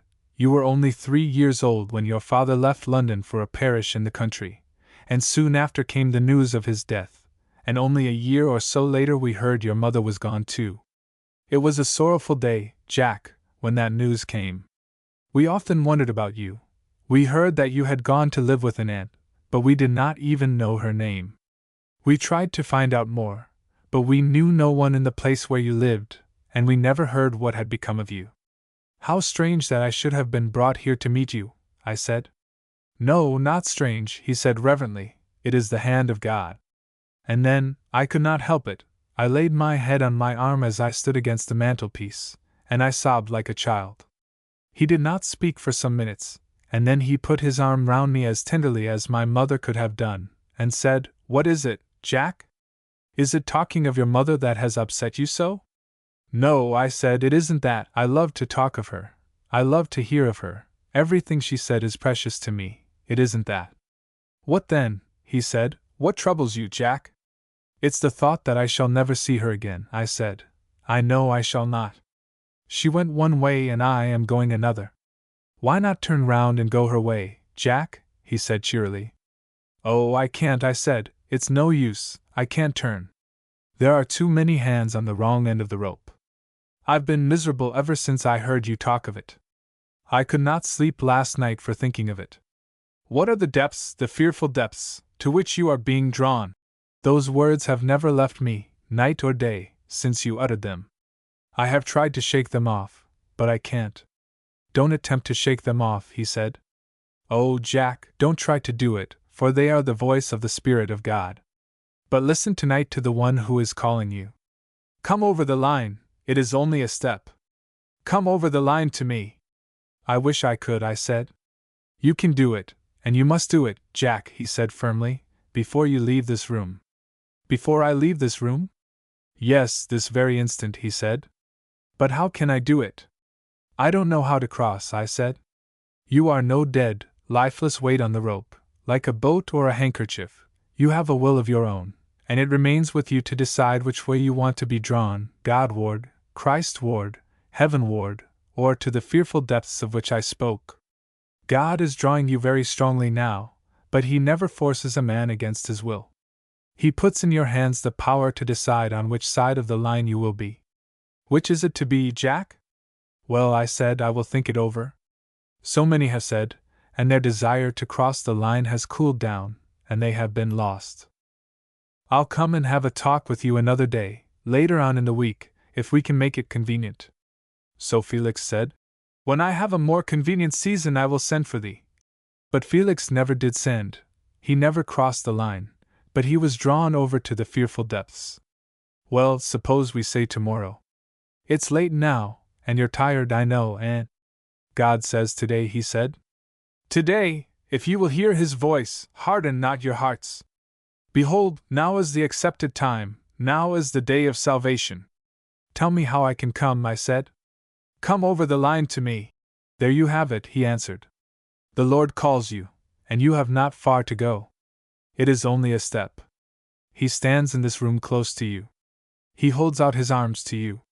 He does not compel you. He does not force you forward.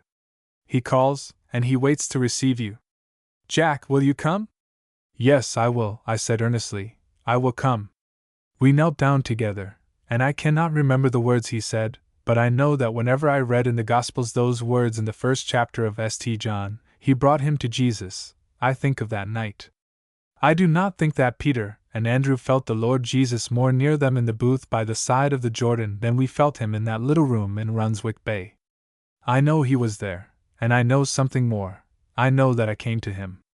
And I know that that night, before we rose from our knees, I crossed the line, and I was able henceforth to take my place amongst the glad, thankful people who can say, humbly and yet confidently, we know that we have passed from death unto life. Chapter 8. It was late when I got back to my lodging, and I walked like one in a dream. Polly opened the door, and she seemed troubled about the child. Little John was evidently in pain, for I heard him moaning as I went upstairs. I should get a doctor, Polly, I said. So Duncan says, sir. We shall have to send for him in the morning if he's no better. I slept calmly and peacefully, and I woke up to feel that I was beginning an entirely new life. Henceforth I was not my own. I was standing on the heavenward side of the line, and I had taken my place amongst the servants of Christ. I had never felt so happy before. Duncan had set off for the doctor before I was down that morning. Little John was better, Polly said, but was still very feverish, and would eat nothing. She brought him down before I went off to my work, wrapped in a shawl, and I thought he looked very ill, but I did not like to say so. Duncan came in just at that moment, and the child put out his arms to his father, and he took him on his knee by the fire, and when I came home to dinner he was still lying there. Has the doctor been? I asked. No, sir. He was out when I called this morning. He had gone to a bad case, they said, 10 miles off, but I left a message. I hope he'll come before I go this evening. I should be more comfortable like if he did. However, the evening came, and Duncan's mates were whistling for him from the shore, and the doctor had not appeared. The boy was still in his father's arms, and he was walking up and down the kitchen to soothe him. It's hard to leave him, sir, he said, when he heard the whistle, but he seems a bit better, I think, this afternoon. He hasn't cried so much, has he, Polly? But I saw there were tears in his eyes as he gave the boy to his mother. I'll walk with you to the shore, Duncan, I said, for I saw that the poor fellow was very downcast. Thank you kindly, sir, he answered. I stood on the shore whilst the nets and fishing tackle were put on board, then he said in a low voice, It's a comfort to feel you will be near my poor lass tonight, sir. It cuts me to the heart to leave her. If anything happens to little John, whatever would me and my missus do? But the Lord knows, sir, He knows, he repeated, and he wiped away a tear which fell on my hand as he grasped it. I went back to Duncan's house, to find the doctor there. It was influenza and pneumonia, he said, and the boy must be kept in one room. He was a very silent man, and whether he thought it was a serious case or not I could not discover. I determined not to go to bed that night, but to sit up in my room, in case I should be of any use. I was really glad of the quiet time for thought and prayer. I am ashamed to confess that I had brought no Bible with me to Runswick Bay. I had not opened a Bible for years. But when all was quiet in the house I stole quietly downstairs, and brought up Duncan's Bible, which was lying on the top of the oak cupboard below. What a well-worn, well-read Bible it was! I wondered if my mother's Bible had been read like that. There was his name on the title page, John Duncan, from his affectionate father. It had evidently been given to him when a boy, and underneath the name was written this verse, "Open thou mine eyes that I may behold wondrous things out of thy law." I said that little prayer before I began to read, and I have said it ever since each time that I have opened my Bible. About 12 o'clock that night the weather became very stormy. A sudden gale set in, and in a very short time the sea became lashed into a fury. I have never heard wind like the wind that night. It literally shrieked and moaned as it blew, and every window and door in the house rattled, and sometimes I felt as if the cottage itself would be swept away. What a time they must be having out at sea, I said to myself. I went to the window, and putting out my candle, I tried to see out into the darkness, but I could distinguish nothing whatever, so black was the sky and so tremendous was the rain. It must have been about 1 o'clock that I heard a step on the stairs. I opened my door and went out. It was Polly. "How is he, Polly?" I asked. "Very bad, sir, very bad," she said. "He doesn't know me now, and he won't take anything, and oh, sir, do you hear the wind?" Who could help hearing it? It was raging more furiously every moment, and the house seemed to rock with the violence of the storm. "Let me help you, Polly," I said. "Let me come and sit with you beside little John." "Well, sir, if you would just stay a few minutes whilst I fetch Betty Green," she said. "I feel as if I dursn't be alone any longer, I'm getting that nervous, what with little John talking so queer, sir, and the wind blowing so awful, and his father on the sea," and Polly burst into tears. "Polly," I said, "God is on the sea as well as on the land. Go and fetch Betty, and I will sit by the child." She went down and opened the door, and the wind rushed into the house and up the stairs, and I had to shut the bedroom door hastily to keep it out. Then I heard Polly pulling and pulling at it, and vainly trying to shut it, and I had to go down to help her. She was some minutes away, for she had difficulty in rousing her neighbor, and I sat beside the unconscious child. He was talking the whole time, but I could distinguish very little of what he said. It seemed to be chiefly about going with his daddy in his boat, and every now and then he would call out quite loudly, come, Daddy," to little John. When Polly returned with old Betty, I had again to go down to help them to close the door. "What do you think of him, sir?" said Polly. I did not like to say what I thought, so I answered, "Well, perhaps it would be as well to get the doctor to have another look at him. I'll go for him if you like." "I don't believe you could manage it, sir," said Betty. "You can't stand outside. Me and Polly has been clinging on to the palings all the way, and it will be terrible up on the top. Shall I try, Polly?" She gave me a grateful look, but did not answer by words. But the two women gave me so long a description of the way to the doctor's house, and interrupted each other so often, and at length both talked together in their eagerness to make it clear to me, that at the end I was more bewildered and hopelessly puzzled than at the beginning, and I determined to go to Mr. Christie before I started, in order to obtain from him full and clear directions. It took me quite 10 minutes to reach his house, and I felt as if I had gone through a battle when I arrived there at length, quite spent and breathless. I saw a light in the lower room, and I found Mr. Christie and his wife and children sitting in the room where I had passed through so much the night before. Marjorie and little Jack were in their nightgowns, wrapped in a blanket, and sitting in the same armchair. My mother's picture was looking at me from the wall, and I fancied that she smiled at me as I came in. "What a terrible night," said Mrs. Christie.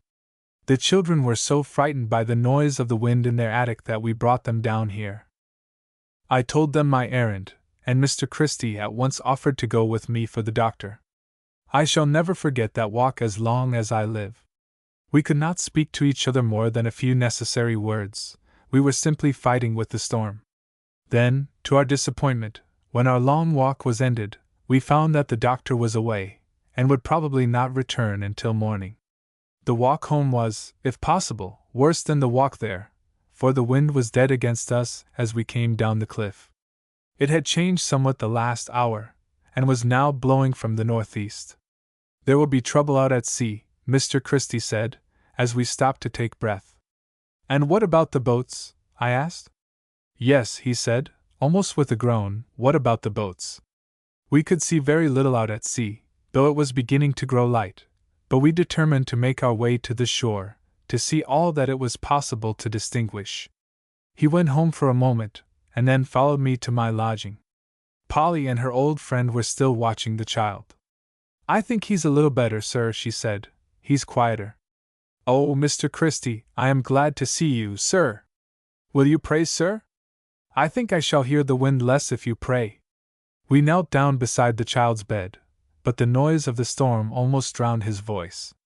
At the end of the prayer the child began once more to cry for his father, so piteously, so beseechingly, that at last I could bear it no longer, but ran downstairs, to be out of the sound of that touching little voice. Mr. Christie soon followed me, and we went out together in the grey light of that terrible morning. The child is dying, Jack, he said. Oh, don't say so, Mr. Christie, I answered, dying before his father comes back. God grant he may come back, he said. Look at the sea, Jack. The sea was dashing wildly against the rocks, and the noise of the wind was so great we could hardly hear our own voices. In the dim, uncertain light we could at length distinguish a group of anxious watchers on the shore.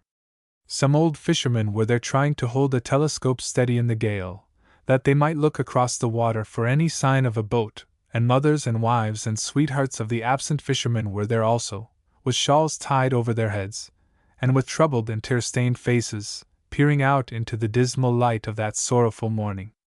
Mr. Christie and I stood near them, and he spoke from time to time a word of encouragement and hope to the anxious women beside him. As the light increased the wind dropped somewhat, and the gale seemed to have spent its violence. We were thankful to notice that although the sea was still very rough, and would be so for hours, the wind was gradually subsiding. Instead of howling and shrieking, as it had done the whole night long, it was dying away with gentle moans, like a child weary with passion who is crying himself to sleep. But still there was no sign of the boats. The women on the shore were wet through, and Mr. Christie tried to persuade them to go home. Their men would want good fires and hot tea on their return, he told them, and they ought to make ready for them.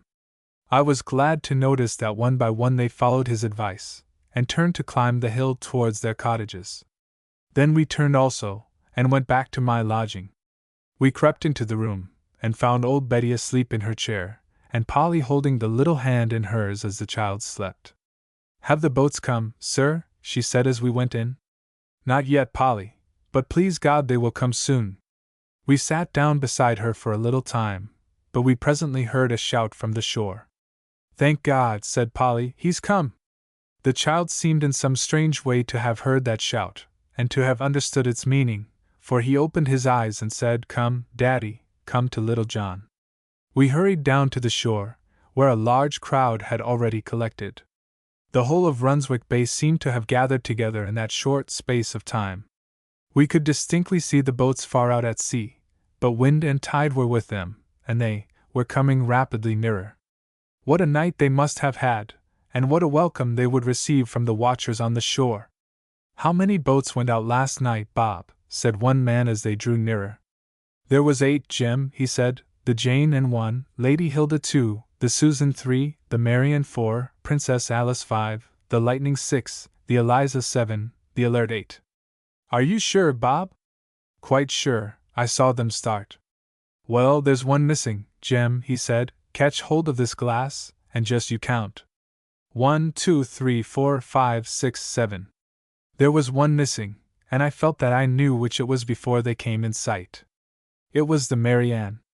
Chapter 9. We had run down the hill as quickly as we possibly could, but we were in no haste to return. We waited until the boats were drawn in, and the worn-out fishermen had come on shore. They knew nothing of the Mary Ann, They had lost sight of her soon after the beginning of the gale. They told us they had had an awful night, and had thought they would never reach home in safety. However shall we tell Polly? I groaned. But a cold hand was laid on mine at that instant, and I turned round to see Polly herself just behind me.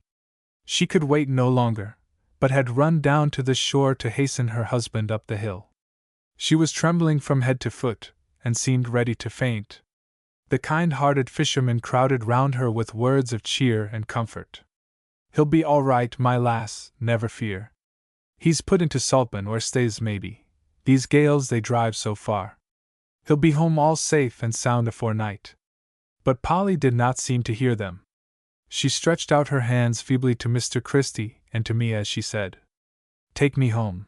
I can bear it better there." The fisherman turned away sorrowfully, and there were very few dry eyes amongst the group which we left on the shore. When we reached the house again all was quite still, and as we entered the bedroom I thought the little soul had passed away, but I bent over him to listen, and to my relief I found he was still breathing. As I look back, I hardly know how we lived through that sorrowful day. The doctor came, and did nothing but shake his head in the ominous way which doctors have when they feel a case is beyond their power. I think Polly had so little hope herself that she did not care to ask him what his real opinion was. I went out for a short walk in the afternoon, to get a little fresh air to strengthen me for the coming night, when I had determined to watch with Polly beside little John, if he was still living. My young friends, Bob and Harry, joined me, and we were pacing up and down together watching the tide come in when we thought we saw a dark speck far out to sea. There were others who saw it also.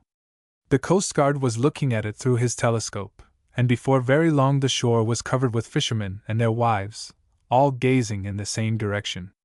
Whatever the object was, it was coming rapidly shoreward. Wind and tide were both with it, and it was being borne swiftly along. After a little time we could distinguish, even without the help of a telescope, what it was, and I do not think there was anything which we could have been more aghast to see, for the floating object was a boat bottom upwards, and being driven rapidly before the tide. A groan came from the group of fishermen who were watching, and as the capsized boat neared shore they ran into the water to meet it. I do not think it was necessary to look at the name upon it as it was dragged out of the water. We all did look, however, and we found there the name which we knew we should see before we looked. It was the Mary Ann. I shall never forget the piercing shriek which came from the wife of one of Duncan's mates, who was standing just behind me, when she read the name on the boat. I thought the shock and the sorrow had driven her mad, for she ran screaming up the hill. Indeed, I firmly believe that for the time she was quite out of her mind. Poor Polly heard the shrieks of the woman as she ran under her window, and looking out, she saw the boat on the shore, and guessed the truth at once. She did not scream nor cry, but she looked as if she had been turned into stone. No word escaped her lips, not a tear was in her eye, but she looked as if all her youth had gone in a moment, and as if she had suddenly become an old and worn-out woman. She never looked up as we went in, but bent over little John, moistening his lips from time to time, and watching his every movement. We tried to say a few words of comfort, but she did not seem even to hear our voices. Yet no moan, no sigh from the child was unheard by her. She seemed to be listening to every breath he drew, as if it might be his last. I thought that terrible day would never have an end. Mr. Christie stayed with us until dark, and then he took me home with him to supper, that I might get a little change and rest before my night watch. I think they knew how tired I was, worn out more by feeling than by want of sleep, and they were very good to me. I do not think my own mother could have been more kind to me than Mrs. Christie was that night. She told me that she would have had a boy nearly as old as I was if he had lived, but he had died when he was very young, and then they had had no children for many years, not until Marjorie was born. "Your mother was so good to me when my baby died," she said. "I thought I should never be happy again, but she came and talked to me, and made me look from my sorrow to my little boy's gain, and I think her kindness to me and the loving words she spoke made me love her more than ever. I felt much better for the good supper, and for the kind words of these dear people, and I went back determined to do all I could for poor Polly and her child through that sorrowful night. I felt so grateful to the Lord Jesus Christ for all He had done for me, and I was very glad to be able to do any little thing to show my love to Him. It seemed to me then, and it seems to me still, that the way in which we can please Him best is by showing kindness to His children. I remembered a verse about a cup of cold water being noticed by Him, if given for His sake, and I thought to myself, Polly is not in need of cold water, for she is too cold already, but I might make her a cup of tea. The fire was out, and the little kitchen, which was usually so neat, was all in confusion. I lighted the lamp that I might see what I was about, and then I tried to put the little place in order. First I found sticks and coal, and lighted a fire. Then, whilst my fire was burning up, I cleared the table, carried the dirty plates and cups into the small back kitchen, found a tablecloth and a clean cup and saucer, and filled the kettle. As soon as the fire was hot enough I put the kettle on, and cutting a slice from the loaf I made some nice crisp toast, such as my aunt used to like when she was ill. Then I heated a plate, and buttered the toast, and set it down by the fire. By this time the kettle was boiling and I made the tea, and I said in my heart when all was finished, Lord Jesus, I do this for Thee. Then I went upstairs to my hardest task of all, namely, to persuade Polly to come down to eat the little meal I had prepared. Polly was, as I had expected, most unwilling to leave the child, and at first she firmly declined to move, and would not listen to my pleading words. Yet I could see that she was almost fainting, and I knew that she would need all the strength that she could muster for the night which lay before us. Who knew what that night would bring? I therefore spoke to her very firmly, telling her that I was willing and anxious to help her in her trouble, but that, if I was to be any use to her, she must not refuse to go downstairs for a few minutes at least, and I promised her to watch little John very carefully, and to call her at once if I saw any change in the child. She obeyed me at last, and I heard her weary footsteps descending the steep stairs. When I was left alone, I saw that Polly's Bible was lying open by the little oil lamp which stood on the table, upon which had been placed the medicine and milk for little John's use. I went up to it, and my eye fell upon these words: If ye abide in me, and my words abide in you, ye shall ask what ye will, and it shall be done unto you.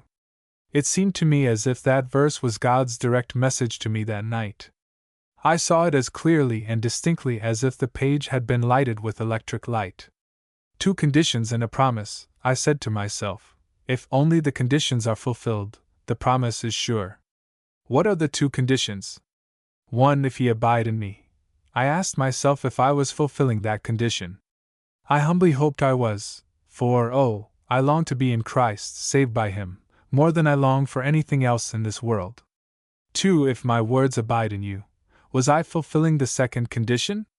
Again I humbly hoped that I was, for I felt that if Christ told me to go to the North Pole, or to an African desert, I would obey gladly.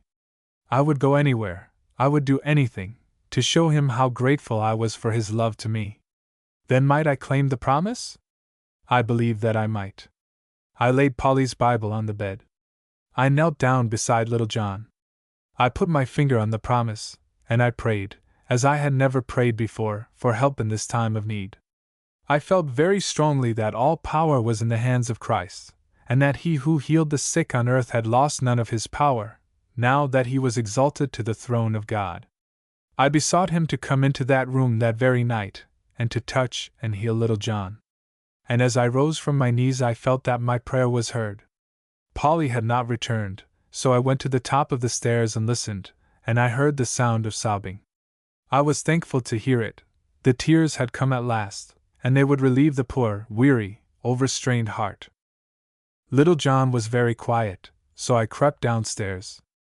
I found to my joy that Polly had eaten most of the toast, and had drunk the tea, and now she was sitting with her feet on the fender, and her head in her hands, sobbing as if her heart would break. What was it that had brought the tears? She had not cried when the empty boat had come ashore. She had shed no tear when the doctor's face had told her that he had no hope for the child. What was it that had helped her to give way to the tears which were such a relief to her? It was a very simple thing. She had picked up from the floor a little toy, a tiny roughly shaped boat, which Duncan had made for the child, and which had been little John's greatest treasure. There had come over her such a rush of memories of the happy days of the past, gone, as she believed, forever, of the father whose fingers had so busily carved the boat for his boy, but who would never come back to her again, and of the little lad passing away from her also, and leaving his treasured toy behind him. All these sad but lovely memories came before her, as she took up the little boat and pressed it to her lips. They came so strongly and with such power, that the tears which had refused to come before came with them, and brought, as I felt sure they would, wonderful relief to her overstrained heart. "Polly," I said, "cheer up, don't lose heart. I believe little John will recover." "Thank you, sir, thank you," she said, as she dried her eyes. "I feel better now, a deal better, I do. You have been good to me, sir. I'll go up again to him now." "All right, Polly," I said, "I'll make up the fire, and then I'll come and help you." "He's asleep now, Polly." "I'll creep quietly up, then, sir," she said, and I saw as she rose to go that the stony look had gone out of her face and that she was herself again. That sleep lasted for hours. It was a quiet night, the wind had quite gone down, and everything seemed more still after the tumult of the previous night. I was glad to see that Polly herself at length fell asleep in her chair. Little John's hand lay in hers, and I knew she would wake with his least movement. But I was pleased to see it, for I felt sure that even a light sleep would soothe and strengthen her. I had just looked at my watch, and had seen that it was nearly 2:30, when I thought I heard footsteps outside, and a moment afterwards there came a gentle knock at the door. It seemed a strange time for a visitor, but I thought probably it was some neighbor come to offer to help Polly in her long night watch, or perhaps it was Mr. Christie come to see how we were getting on. I crept softly downstairs, lest either Polly or the child should wake, and carefully unfastening the bolts I opened the door. I nearly yelled with joy when I saw who was standing there. Never in all my life have I been more glad to see any man than I was that night to see Duncan, alive and uninjured, whilst all day long I had been picturing him being driven backwards and forwards by the waves, a drowned corpse at the mercy of the relentless sea. He grasped my hand and came into the fire, but at first he could not speak. "Sir," he said at last, in a broken voice, "am I too late? Tell me the truth, sir, don't hide it over like, is little John dead?"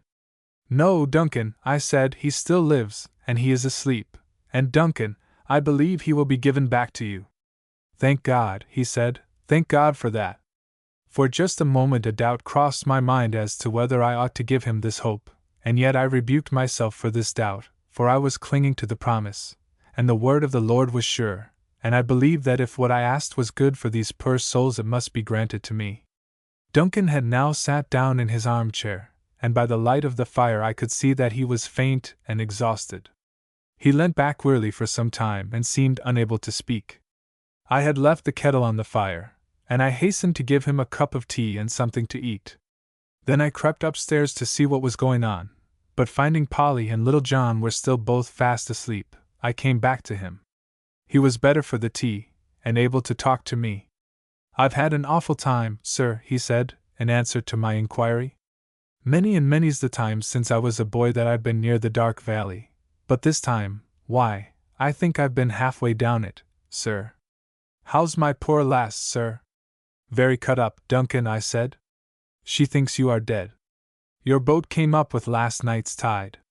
"Poor Polly, poor lass," he said, "I'll go to her." "Wait a little, Duncan," I said, "she is asleep now, and she will bear the joy better when she wakes." "And my little lad?" he asked. "Sleeping too, Duncan, so peacefully and quietly." "Well, it's hard not to go up, sir, but maybe you're right." He waited very patiently for an hour, and when I crept up again at the end of that time Polly and the child were both awake, and she was giving him some milk. Little John was quite conscious, and looked more like himself than he had done since his illness began. He had no sooner finished his milk, however, than he began his old weary cry, "Come, Daddy, come to little John." Polly burst into tears again when she heard him calling for the father whom she believed to be dead, but I bent over the child and said, "Yes, little John, Daddy will come to you." I believe Polly fancied that I thought the child was dying, and that I meant his father's spirit was coming to fetch him, for she only cried the more bitterly and said, "Oh, little John, little John." But when I added, "Shall I fetch Daddy, Little John?" she sprang to her feet and looked at me wildly, but without speaking a word. There was no need for me to say more, for she heard the sound of a well-known footstep on the stairs, and in another moment she was in her husband's arms. I felt then that my work was over, and that the best thing that I could do would be to go to bed. But I glanced back from the door as I went out, and I saw the little hands held out, and I heard Duncan sob like a child as he cried, "Oh, my little lad, my own little John, I never thought to see you again." Chapter 10. The next day Duncan was able to tell me what he had passed through during that terrible night. It seems he was separated from the other boats by the very first outburst of the gale, and never saw them again through the long hours of that night of storm. For some considerable time he and his mates, by straining every nerve, were able to keep the water out of their boat, but as the night went on, and the sea grew rougher and the waves seemed mountains high, they were compelled at last to own that their attempt was hopeless. At that time, said Duncan, I just trusted my soul again to Christ, for I expected the next wave would sweep us to the bottom. Was I frightened, sir, did you say? No, I think not. I felt more awed-like, if you understand, and in them few moments all sorts of thoughts seemed to be running through my head, but through them all was the thought of my poor lass, of Polly and little John. Yes, sir, of Polly and little John, and I cried to him as alone could help me. "O God," I said, "save me, for Polly and little John want me so bad." And he heard my prayer, sir. I've often thought how them fishermen cried to him in the storm that day.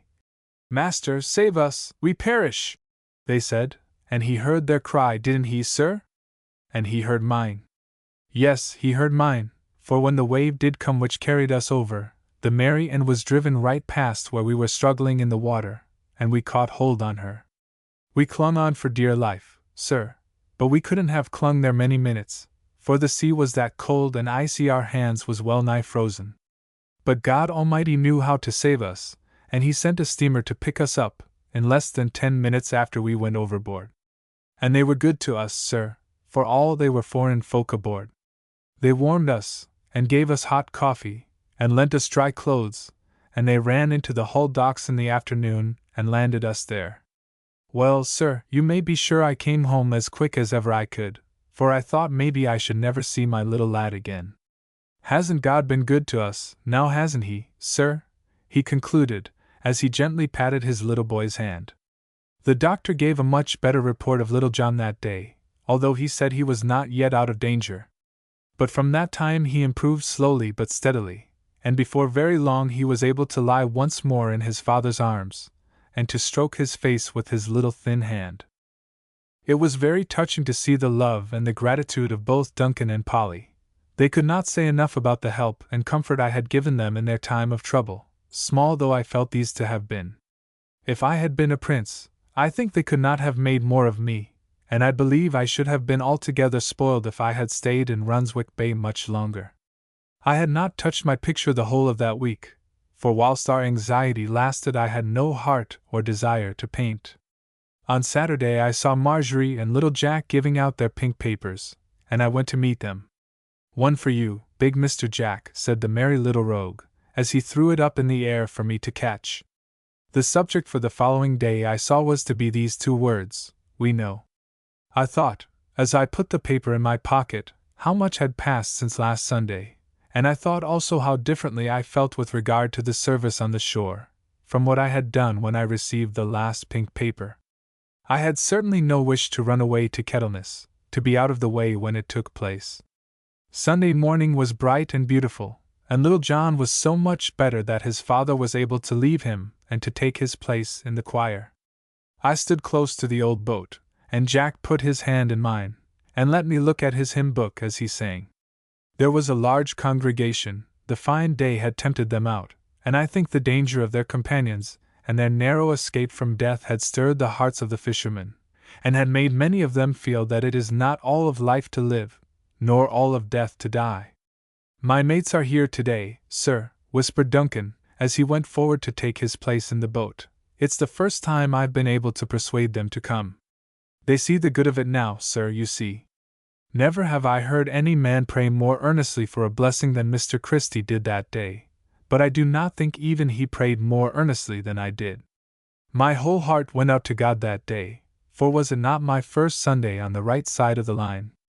And then came the address, and I never noticed a congregation more attentive than was that one gathered on the shore that September morning. I can remember even now a good deal of the sermon. "We know," he said, "those are strong words, confident words. It is not we imagine, or we think. It is not even we hope, that would be wonderful. But it is something clearer and far more distinct than that. It is we know. If I were to ask you fishermen, you visitors, you mothers, you little children, this question, do you imagine you are on the shore now? Do you think you are here today? Do you hope you are listening to me? What would you answer me? You would say, Mr. Christie, it is not a case of imagining, or thinking, or hoping. We know we are here, we are sure of it." Now notice, that is the strong, confident word used in my text today. The Holy Apostle John stands side by side with all of us who have come to Christ, and he bids us join with him in these glad, happy, thankful words. We know that we have passed from death unto life. We know, we are persuaded, we are sure that we are on the right side of the line. We know that we have left the company of the servants of sin, and are now the servants of the Lord Jesus Christ. Dear friends, I would now ask each of you very earnestly, can you say that? Can you take your stand by the Apostle John, and say, I know that I have passed from death unto life? I think I hear someone answer in his heart, well, that's a great deal for any man to say, and I don't see that any man can know in this life if he is saved or not. When he gets to heaven he'll know he is all right, but not till then. Now look again at my text. It does not say, we shall know. It does not say, we hope soon to know. But it speaks in the present. It runs thus. We know that we have passed from death unto life. So you see it is possible, nay, it is right, that you and I should, one by one, take up the words and say, I know. Do I hear someone saying in his heart, I do wish I could say that? I should be a happier man if I could. When I go out in my boat, and the storm rages, and I don't know whether I shall ever see land again, it would be a good thing if I could look up through the wind and tempest, and could say gladly, I know that I have passed from death unto life. I thought I heard a groan when he said this, and I looked round, and saw one of Duncan's mates burying his face in his hands.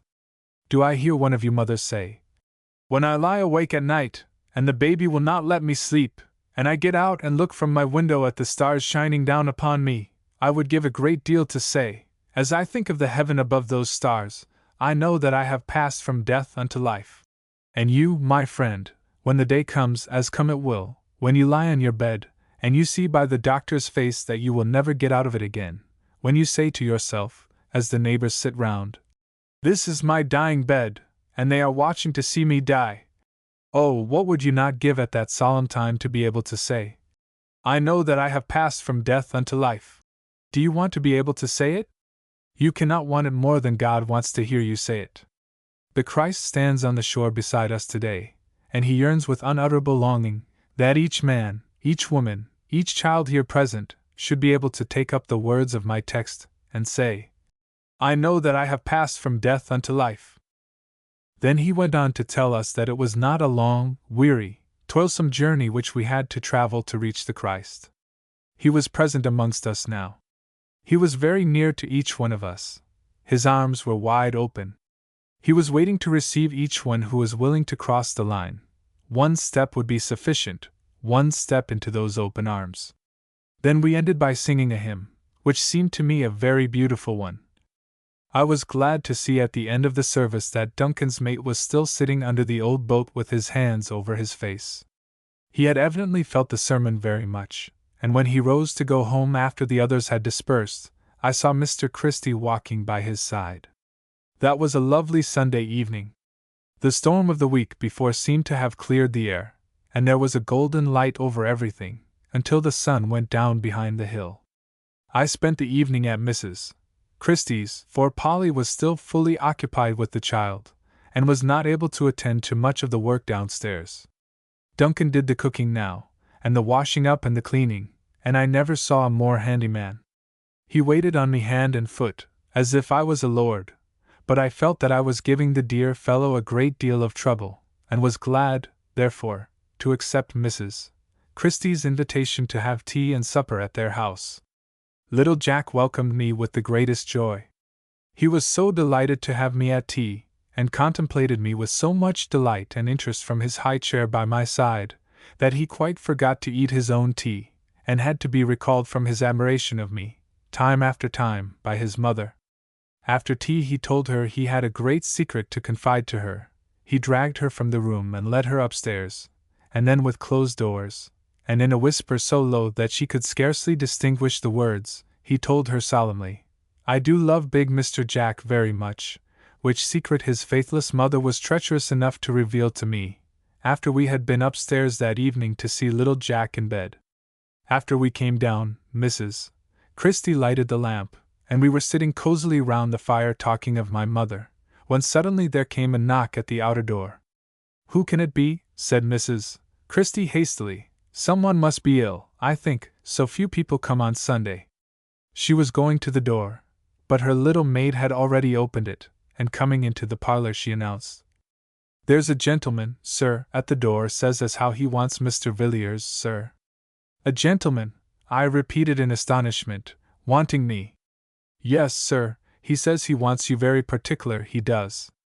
I went quickly to the door, wondering very much who could be there, and to my great astonishment I found my friend Tom Bernard, with a black bag in his hand, eagerly awaiting my approach.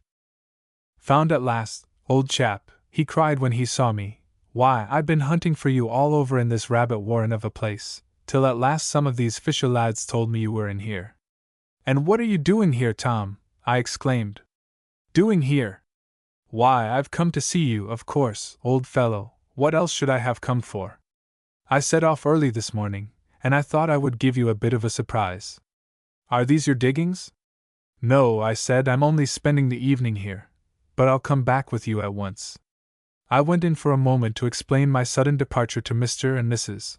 Christie, and then I went with Tom to my lodgings. He looked vastly amused when he saw Duncan's house, and when I told him that I had been there all the time he seemed to think it a capital joke. "There's no room for me, I'm afraid," he said, as he looked with an amused smile round my bedroom. "No, indeed, Tom," I said, "and joking apart, I would not ask you to come here if there was room. The hotel at the top of the hill will suit you better." Polly was sitting beside little John, but I tapped at the door, and told her a friend of mine had just arrived from London, and asked her if she thought it would be possible to get him some tea. Just at this moment Duncan came in, and the two good souls did all in their power to do honor to my guest. The whitest tablecloth was spread on the round table, the very finest herrings were cooked, round after round of crisp brown toast was buttered and put before the fire to keep hot, and all was ready in so short a time that Tom was astonished. He did full justice to the meal, and seemed to appreciate my quarters better after he had partaken of it. Then he declared himself tired out, so I walked with him up to the hotel. He was in high spirits, and was much looking forward to the time we were to have there together, and to all the walks we should take to the places round. Was I glad that he had come? I asked myself this question many times that night. I was fond of Tom, he had been like a brother to me, and yet, I wished he had not come to Runswick Bay. Why was this? Why would I have kept him away if I could? I asked myself this question many times, as I came slowly down the hill that night. Was it because it would be a hindrance to my work? No, for my picture had made good progress, and I could work it up even better in my studio at home. Besides which, Tom was a good-natured fellow, and would sit smoking and chatting in the old boat whilst I painted. Was it that I wanted to be quiet, and to enjoy my present surroundings without interruption? No, surely, for Tom's company had always been pleasant to me, and I could not look upon him as a stranger. Why was it then that I felt almost sorry that he had followed me here? I had a suspicion of the right answer to that question, but I did not own it, even to myself, till I entered my lodging. Duncan was reading a chapter aloud to Polly, as he always did before going to bed. He stopped when he saw me come in, but I said, "Go on, Duncan, never mind me. I shall like to listen," and the very first words that Duncan read seemed to me to contain the answer to my question. He that is ashamed of me and of my words, of him shall the Son of Man be ashamed. Yes, that was the reason. I was sorry that Tom had come, because I was ashamed of my master. Since I had seen him last, I had changed my service. I used to be a servant of sin, living for self, pleasing self in all things. Now I had crossed the line, I had joined the company of Christ's servants, and I was afraid of Tom finding it out. In London I thought I should have seen less of him, and it would have dawned on him gradually, but here he would discover it at once. And I dreaded his doing so.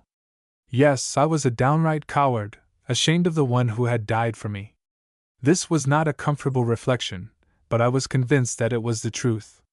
What would be the best thing to do? Should I say anything to Tom about it in the morning?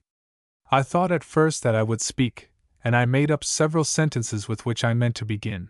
But the more I thought of it so much the more my heart failed me, and I decided at length that my best plan would be to let Tom find it out for himself. Chapter 11.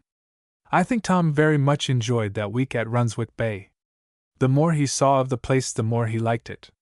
He and Duncan got on famously together.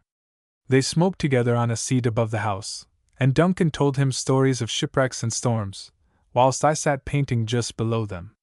One night he even persuaded Duncan to let him go out with him fishing, and Duncan confided to me afterwards that their friend of yours, sir, he's a real handy chap, knows how to use his fingers, sir, and isn't afraid of a drop of salt water neither. We came across Mr. Christie on the shore the very first time that we went out together, and I introduced him as a friend of my mother whom I had been delighted to find in this out-of-the-way place, and Tom talked very pleasantly to him, and I think liked him. "What is he doing here, Jack?" he said. "He does not look like the rest of them."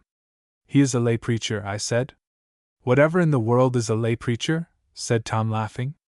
I did not answer, but called his attention to little Jack, who was running along the shore after his red cap, which had been carried off by a gust of wind.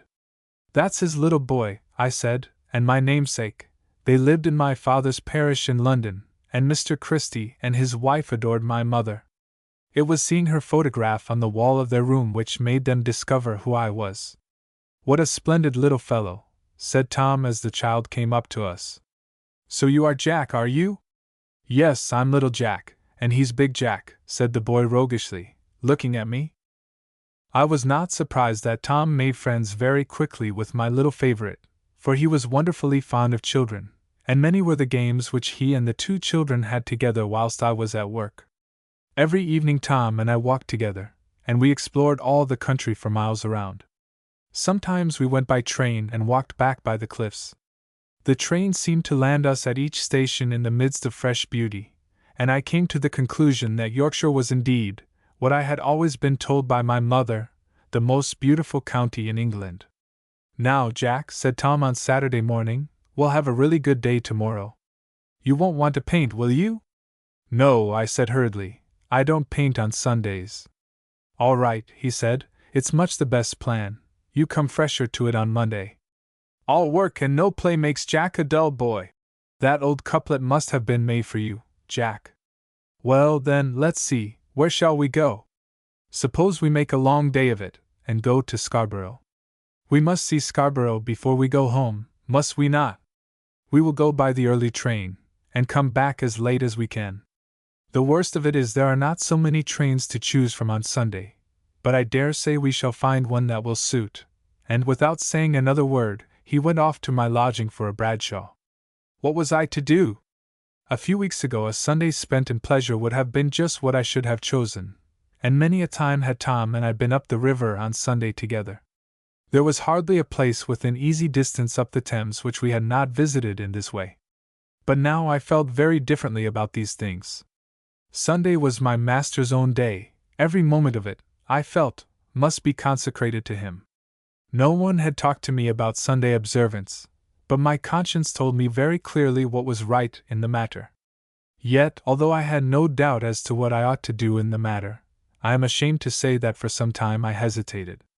Tom would be so terribly disappointed, I said to myself, and he had been a good friend to me, and I did not want to vex him. Surely there would be no great harm in obliging him this once. Besides, when I get to Scarborough I may have time to go to church, and then, after all, where is the difference?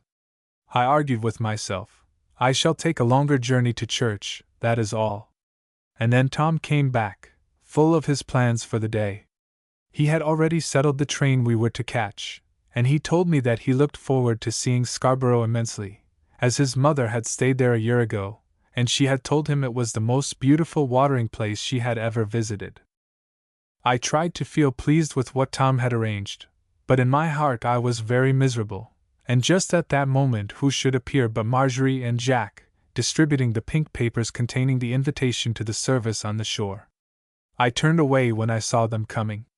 I looked towards the sea, and took my little telescope from my pocket, that I might seem to be intent on watching a distant steamer. What would Duncan say? What would Mr. Christie say? What would my little friend Jack say, when I did not appear at the shore service? And how shocked they would be when they heard I had gone off for a day's pleasure. I hoped that the children would pass us by, and would go to a large group of fishermen standing on the shore just beyond us. But I was not to escape thus.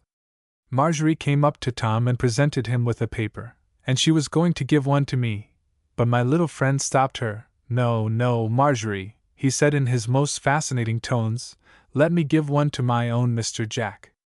I always give you one my own self, don't I, Big Jack? I patted him on the head and took the paper, but I did not answer, and the children passed on. Tom opened his paper and read it aloud. There will be a short service on the shore next Sunday morning. Oh, indeed, he said, that's what they're after, is it? Distributing notices for some Methodist meeting. Is that where Christie holds forth? Yes, I said, he preaches every Sunday. Well, Mr. Christie, he went on, you won't have me there to hear you. I hate those canting meetings, don't you, Jack? Subject. Ah, he tells us his subject beforehand, does he?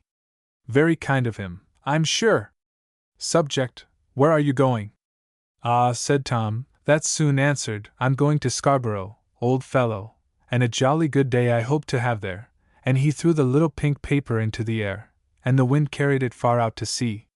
All this time I had never spoken a word. A great battle was going on in my heart. Conscience was speaking very loudly, and telling me that I could not possibly take my pleasure on my master's own day, but the tempter's voice was arguing that the time to speak had not yet come, and that perhaps for this once it would be better to yield to Tom's wishes, and that I might talk to him quietly about it, and make a fresh start after our return to London. And so the day wore away, and evening came, and Tom had no idea whatever that I had even hesitated about going with him to Scarborough. I never spent a more unhappy day. I avoided Mr. Christie, lest he should say anything to me about the service on the following day. I was not even happy with Duncan. Tom had gone off to Saltburn, leaving me, as he supposed, to put some finishing touches to my picture, but I had no heart for painting, and only got my easel and painting materials out to put them away again directly. Polly was in good spirits that day, for little John was so much better that he was able to sit on the floor and play, and, as I stood looking out of my small casement window, I watched her washing up in a tub standing on a wooden stool outside her door, and I heard her singing to herself as she did so. Most of the visitors had left Runswick Bay now, for it was late in the season, but the shore was covered with the village children, boys and girls without shoes and stockings, wading in the pools and running far out into the shallow sea.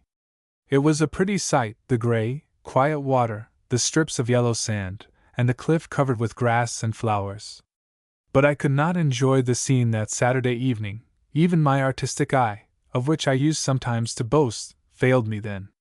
I was feeling thoroughly uncomfortable, and the most lovely view on earth would have failed to charm me at that moment. There is a verse in the Bible which says, "A little child shall lead them," and whenever I hear that verse I think of that evening in Runswick Bay. For I was still gazing out of my window, looking at I knew not what, when I heard a well-known little voice just beneath me. It was Jack. He had come down the hill beneath Duncan's cottage, so that I had not seen him until he spoke to me below the window. "Mr. Jack," he said, "what are you doing up there? Are you very busy?" "No, old man," I said, "I'm not busy." "Then do come out, that's a dear, big Mr. Jack. I do want you so much." Who could resist the pleading little face, and the pretty, fascinating voice of that child? He would have a hard heart who could do so. I ran downstairs, and a minute afterwards I was racing with Jack on the wet sands, for the tide was fast going out, and was helping him to fly a small kite which his father had bought for him in Whitby. We had a fine time together on the shore, until at last a towel was hung out of the top window in the Christie's house, as a sign that it was Jack's bedtime.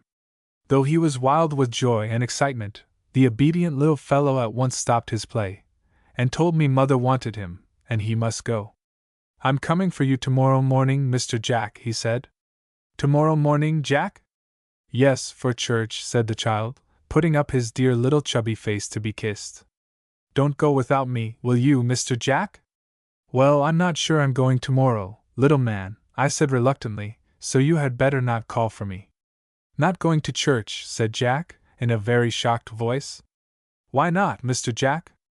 "I'm going to Scarborough for the day with my friend Tom," I said.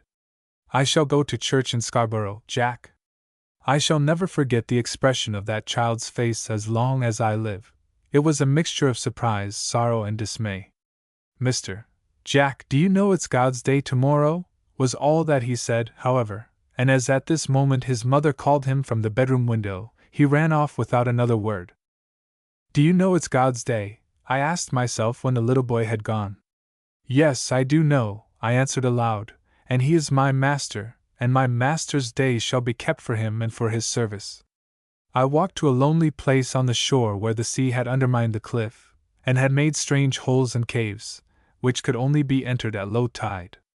I clambered over the rocks, and crossed about half a mile of slippery seaweed, until I came to one of these weird places. Creeping inside, I felt myself safe from any human eye. I was alone with my master.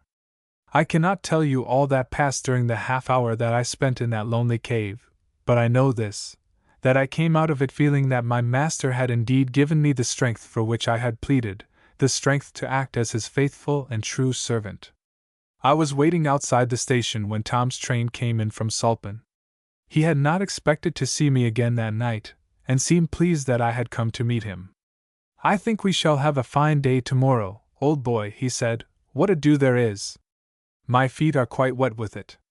"Tom," I said, "I came to meet you tonight because I wanted to tell you something. I am sorry, very sorry, to disappoint you, but I can't go with you tomorrow." "Why ever in the world not, Jack?" he said. "I thought you were so keen on seeing Scarborough." "Yes, Tom," I said, "but I am still more keen on something else."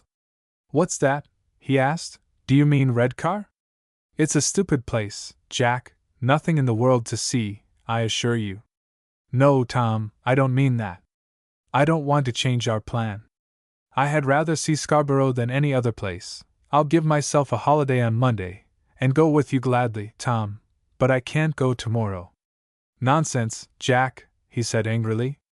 "You can go if you like. What's to hinder you? If you are willing to go at all, why on earth can't you go tomorrow?" "Simply because tomorrow is Sunday, Tom." "And if it is Sunday, what of that?" said my friend. "The better the day, the better the deed. And it's ridiculous you're talking in this saintly way about Sunday, when to my certain knowledge you've spent every fine Sunday boating on the river for the last 2 years or more." "No, no, my friend, that won't go down with me."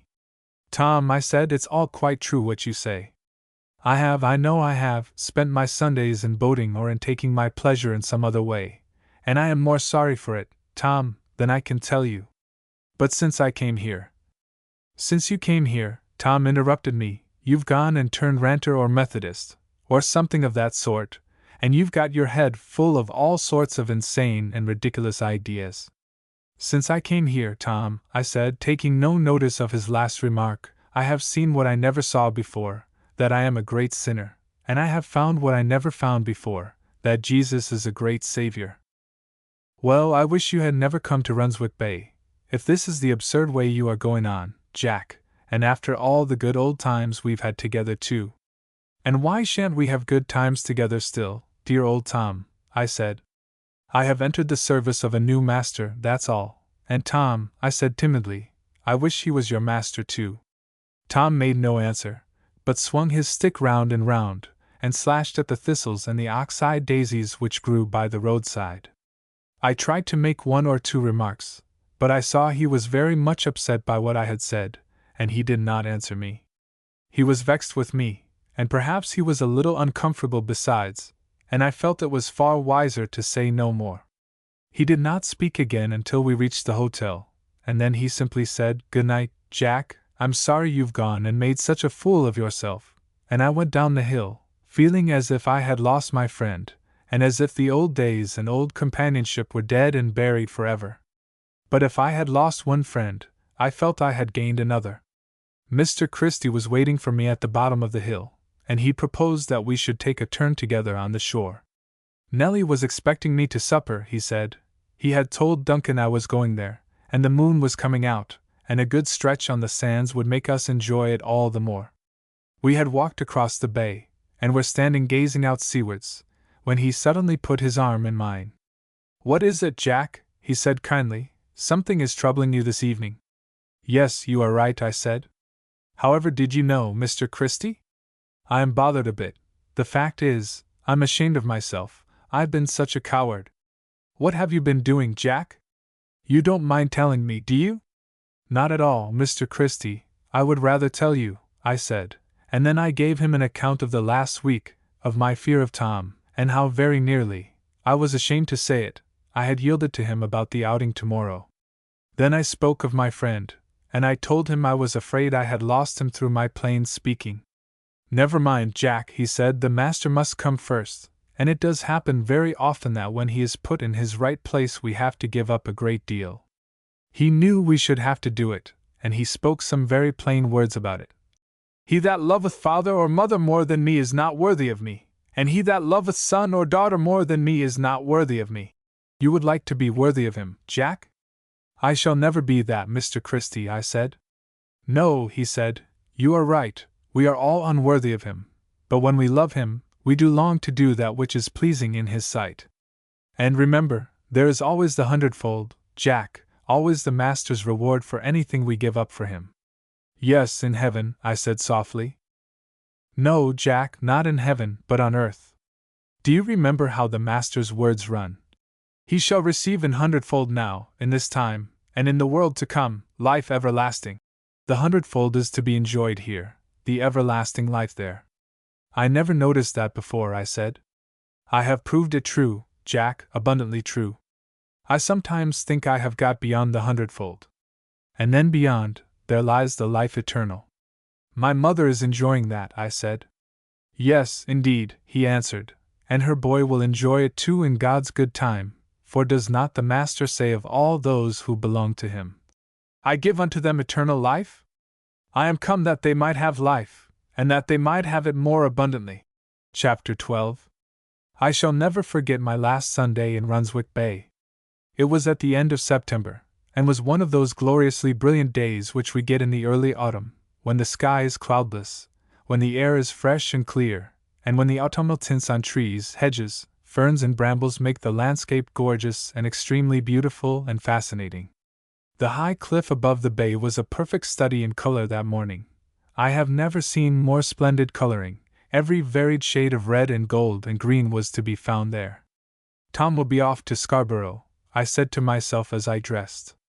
"What a grand day he has got!" But I did not wish myself with him. No, I was both glad and thankful to look forward to a quiet and peaceful Sunday. There were not many visitors still at Runswick, most of them had left the week before, but the fishermen came in great numbers to the service, and the green was covered with them when little Jack and big Jack appeared, hand in hand as usual. Duncan was in the choir, but Polly thought the wind rather cold for little John, so had remained with him at home.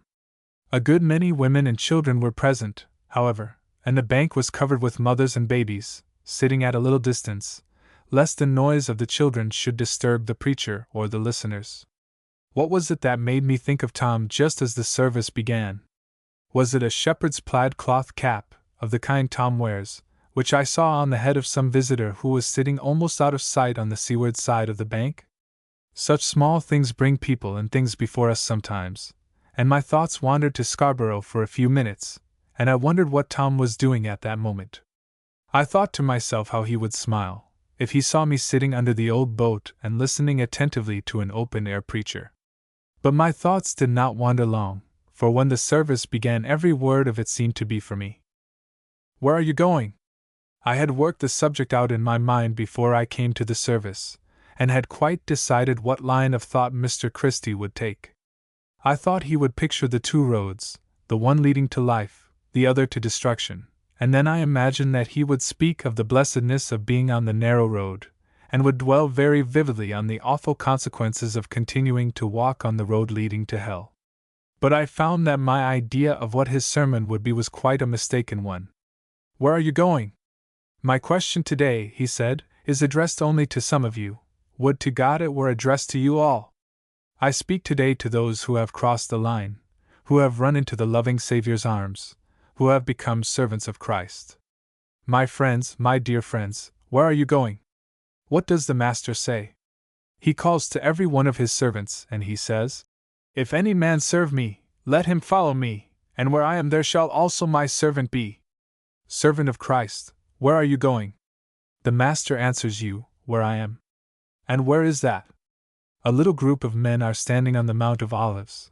Above them is the deep blue sky, and they are gazing earnestly upward, for their Master is rising far above them, and even as they watch a cloud receives him out of their sight. Yet still he ascends higher and yet higher, and as he rises countless angels attend him. He is joined by company after company of the heavenly host, who have come out to meet their King. At length heaven's gates are reached, and the cry goes forth, 'Lift up your heads, O ye gates, even lift them up, ye everlasting doors, and the King of glory shall come in.' Amidst heaven's most joyful music the Master passes within to the heavenly Jerusalem, the glad, glorious home. Every care, every sin, every sorrow is left outside, within all is sunshine, all is joy. And as heaven's gates are closing, we hear the Master's voice. He leaves us a word of hope. 'Where I am, there shall also my servant be.' Oh, fishermen, oh, friends, think of that. If you are his servants, those gates will open for you. Your life may be hard now, some of you have large families, and heavy work, and long, cold, comfortless nights tossing on the stormy sea. But never mind, home is coming, heaven is coming, for 'where I am, there shall also my servant be.' But that is not all. There is something more wonderful still. For where is the Master now? He is not only inside the gates of the city, he is not only walking through the golden streets, but he is in the midst of the glory of God. He has sat down on the right hand of the throne of God. Will you and I, dear friends, ever dare to go near that throne? Will not the glory be too dazzling? Will not the place be holy ground, too holy for us to approach? Will he allow us to draw near to his footstool, and even there, close to his glory, to lie low before him? Listen, O servant of Christ, again the Master says, 'Where I am, there shall also my servant be.' What, on the throne of God? Yes, even there he bids you come, for what does he say? 'To him that overcometh will I grant to sit with me in my throne, even as I also overcame, and am set down with my Father in his throne.'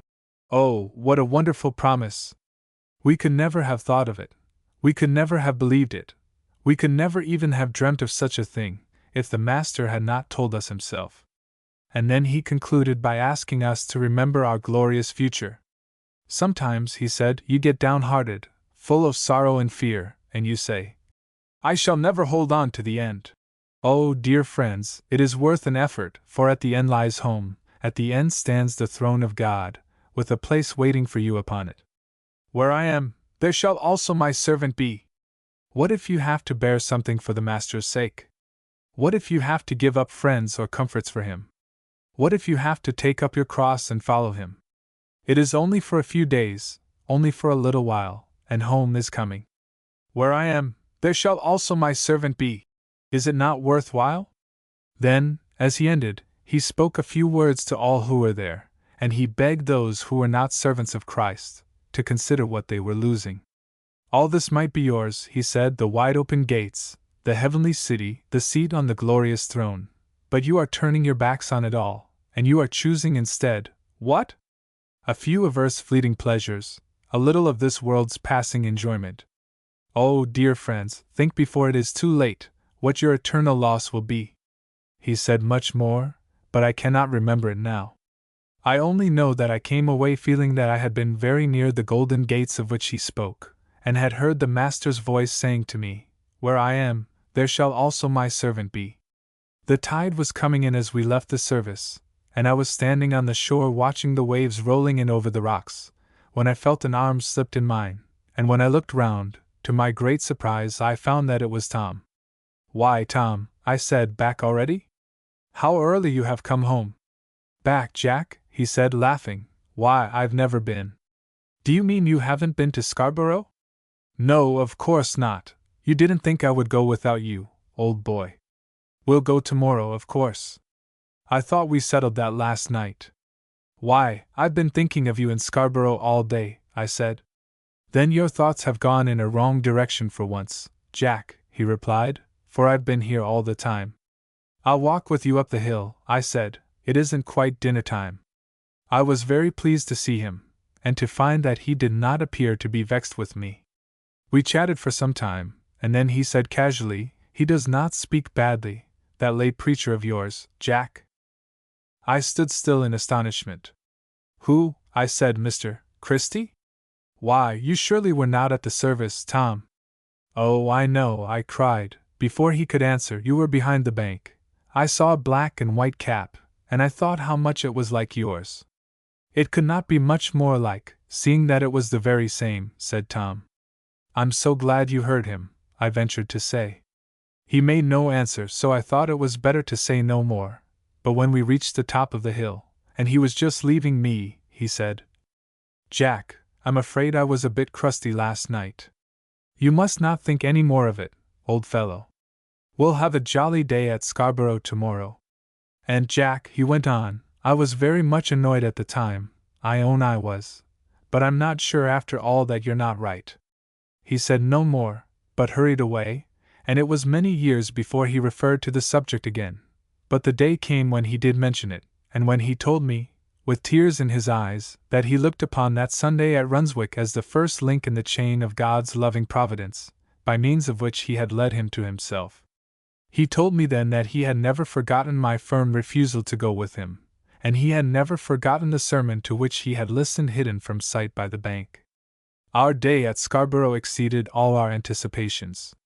The weather was glorious, and Tom was in excellent spirits, and we thoroughly enjoyed everything. I could not help feeling sorry when Thursday came, which was to be my last day at Runswick Bay. It had been such a happy and so eventful a time. I seemed to have passed through so much, and to have learned so much unknown to me before, that I felt very reluctant to bring my holiday to a close. As for Duncan and Polly, they were quite melancholy as the time for my departure drew near. "We shall feel lost without you, sir," said Duncan. "We shan't know what to do," and there were tears in Polly's eyes as she said mournfully, when she set the herrings on the table for my supper, "Them's the last herrings I shall fry you, sir, and I feel as if there was going to be a death in the house." "Cheer up, Polly," I said. "Who knows? Perhaps you may have to put up with me next time I get a holiday, and you may be sure I shall want plenty of herrings then." She brightened a little at this, and little John, who was quite well now, and who had become very friendly with me since his illness, climbed up on my knee, and stroked my face with his little thin hand, as if he were trying to coax me to come back to them again. There was one thing which I had a great desire to do before leaving Runswick. I knew that Duncan was much troubled about the Mary, and she had been terribly knocked about in the storm, which was no wonder, seeing that she had drifted about, bottom upwards, and had been driven hither and thither on the waves. When Duncan had examined her the day after his arrival, he had found that she leaked in several places, and was altogether unseaworthy, and he had been obliged to hire a boat until such time as the Mary and could be properly repaired. Then he went over to Whitby, and brought an experienced man back with him, and he overhauled her thoroughly, and gave it as his opinion that it would be a waste of money to try to patch her up. When Duncan came in that night I saw that the poor fellow was terribly downcast. "The Mary Ann's days are numbered, sir. She'll never be able to rough it again," he said. "She's been a good old boat to me and my father before me, and it will be like parting from an old friend to give her up. Yon man, he says she might be cobbled together a bit, But you would never make a good job of her. She'd do maybe well enough for fine weather, but you couldn't trust to her in a storm. I saw Polly turn pale as he said this. Duncan, she said, going up to him, and laying her hand on his arm, you'll never go in her again. Promise me that. Think of me and little John, Duncan. Aye, my lass, he said. Aye, Polly, I do think of thee and little John. But the worst of it is there's bread must be earned for thee and little John. I can't let thee starve, wife. What about the bank book, Duncan? I said. He went to the old oak chest, and brought it out. I was much touched by his handing it to me, and bidding me see how it stood. He was perfectly open with me, and spoke to me as freely as if I had been an old and tried friend. I added up the amount and read it out to him. Well, sir, he said, it's getting on, but it's a good £10 short yet. We shall have to hire Brown's boat a bit, and do as well as we can, though it isn't a very paying business when one takes to hiring. It will be hard enough to make two ends meet, you see, sir, let alone saving up for the new boat. But I can't see nothing else for it, sir, that is, if Polly won't let me risk it in the Mary Ann. Duncan, she said solemnly, if thee went to sea in the Mary Ann, and she went to the bottom, I could never say, the will of the Lord be done. For I don't believe it would be God's will for thee to go in that rotten old thing. Polly is right, Duncan, I said, you must never go in the Mary Ann again. Well, sir, he said, I see what you mean, you and Polly too, and the Lord will show us what's to be done. Nothing more was said about the Mary Ann at that time, but I had already made my own plan about the new boat. My Ann had just left me her little property, and a very nice little property it was. I felt myself a rich man, for in addition to money invested in various ways, about £200 of ready money had been placed to my account at the bank.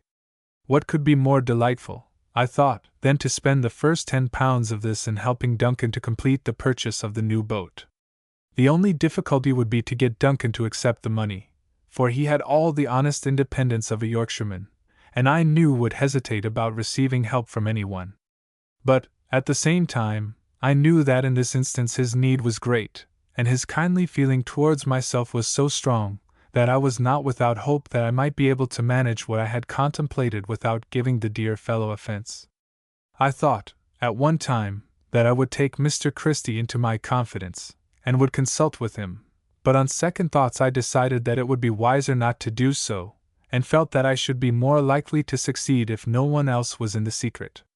So I folded my banknote in paper, put it into an envelope, and wrote outside, with Little John's love to his daddy, to help him to buy another Little John. This I determined to slip into the child's hand when I said goodbye. That evening I had supper with the Christies. They were kindness itself, and told me what a great pleasure it had been to them to meet me. Not only because you are your mother's son, Jack, but for your own sake as well as hers, said Mr. Christie with a smile. I wanted to say something in return, but the words would not come, at least not then. But just before I left, I went with Mr. Christie into his study, and he said, Jack, I thought perhaps we might have a little prayer together before we part, and then the words came. Mr. Christie, I said, I can never thank God enough that I came here. Let us thank him together, Jack, he said. Then we knelt down, he by the table, and I with my arms resting on the old organ, and he thanked God for his mercy in bringing me across the line, and he committed me to his care and keeping to bring me safely along the road which leads home. The next morning I was up early, for our train started at 8, and we had 2 miles to walk. I had told Polly I should want nothing but a cup of tea before I set off, but when I came down I found a most tempting breakfast prepared for me, ham and eggs, and toast in abundance, and fresh lettuces from Duncan's small garden. Well, Polly, I said, you are spoiling me to the last. We can never make enough of you, sir, said Polly, and there were tears in her eyes as she said it. I ran up to pack my bag and collect my things, and I determined to start in good time, so that I might allow myself a few minutes to say goodbye to the Christies. I must be off, Duncan, I said. He was standing outside with little John in his arms, and Polly, with her hat on, was standing beside him. We're coming along with you, sir, to the station, said Duncan. You won't think it a liberty, will you, sir? But me and Polly and little John would like to see the last of you. Come, that is good of you, I said. I shall have a grand escort up the hill. Polly took the child from his father, and Duncan carried my bag and easel, and would not even hear of my giving him a hand with them. I ran into the Christies, but could find no one below. However, I heard a great running backwards and forwards overhead, and presently Mr. Christie called out of the bedroom window, "Wait one moment, Jack, we are all coming to see you off."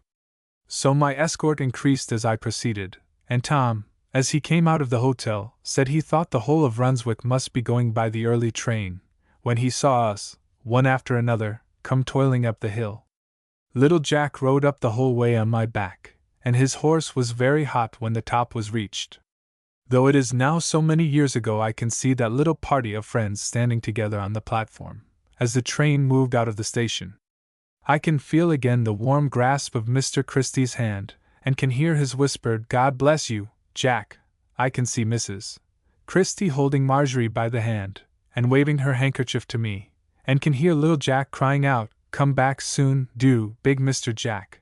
I can see Duncan bareheaded, with little John in his arms, the child waving the envelope which I had put in his hand as I stepped into the carriage, and which was still unopened. I can see Polly wiping her eyes with her apron, and then holding it up and waving it till I was lost to sight. I can see them all as they appeared to me that day, kind hearts and true, not one of them ranking amongst the number whom the world counts great, and yet all of them well known to him who calleth his own sheep by name and letteth them out. I must just mention here that I had a very touching letter from Duncan at the end of that week. The spelling was most wonderful, and the grammar was quite of his own making, but it was full, from end to end, of the most simple-hearted affection, and of the deepest gratitude. "Me, and my missus, and little John, can never be thankful enough, sir," he said, "and when the other little John is afloat, as please God she soon will be, we hopes as how you will come and have a sail in her." So ended my visit to Runswick, and when I consider all that happened during those few weeks, I think it is small wonder that the little bay is still fresh in my memory, and that Ella's yellow ragwort made me dream of it so distinctly. For surely that month was the most important month in my life, for was it not the beginning of a new life, which, thank God, has continued ever since? I can say today, even as I said then, one is my master, even Christ, and I can look forward, humbly but hopefully, to the time when the golden gates will open to me, and when the Master's promise will be fulfilled to me, "Where I am, there shall also my servant be."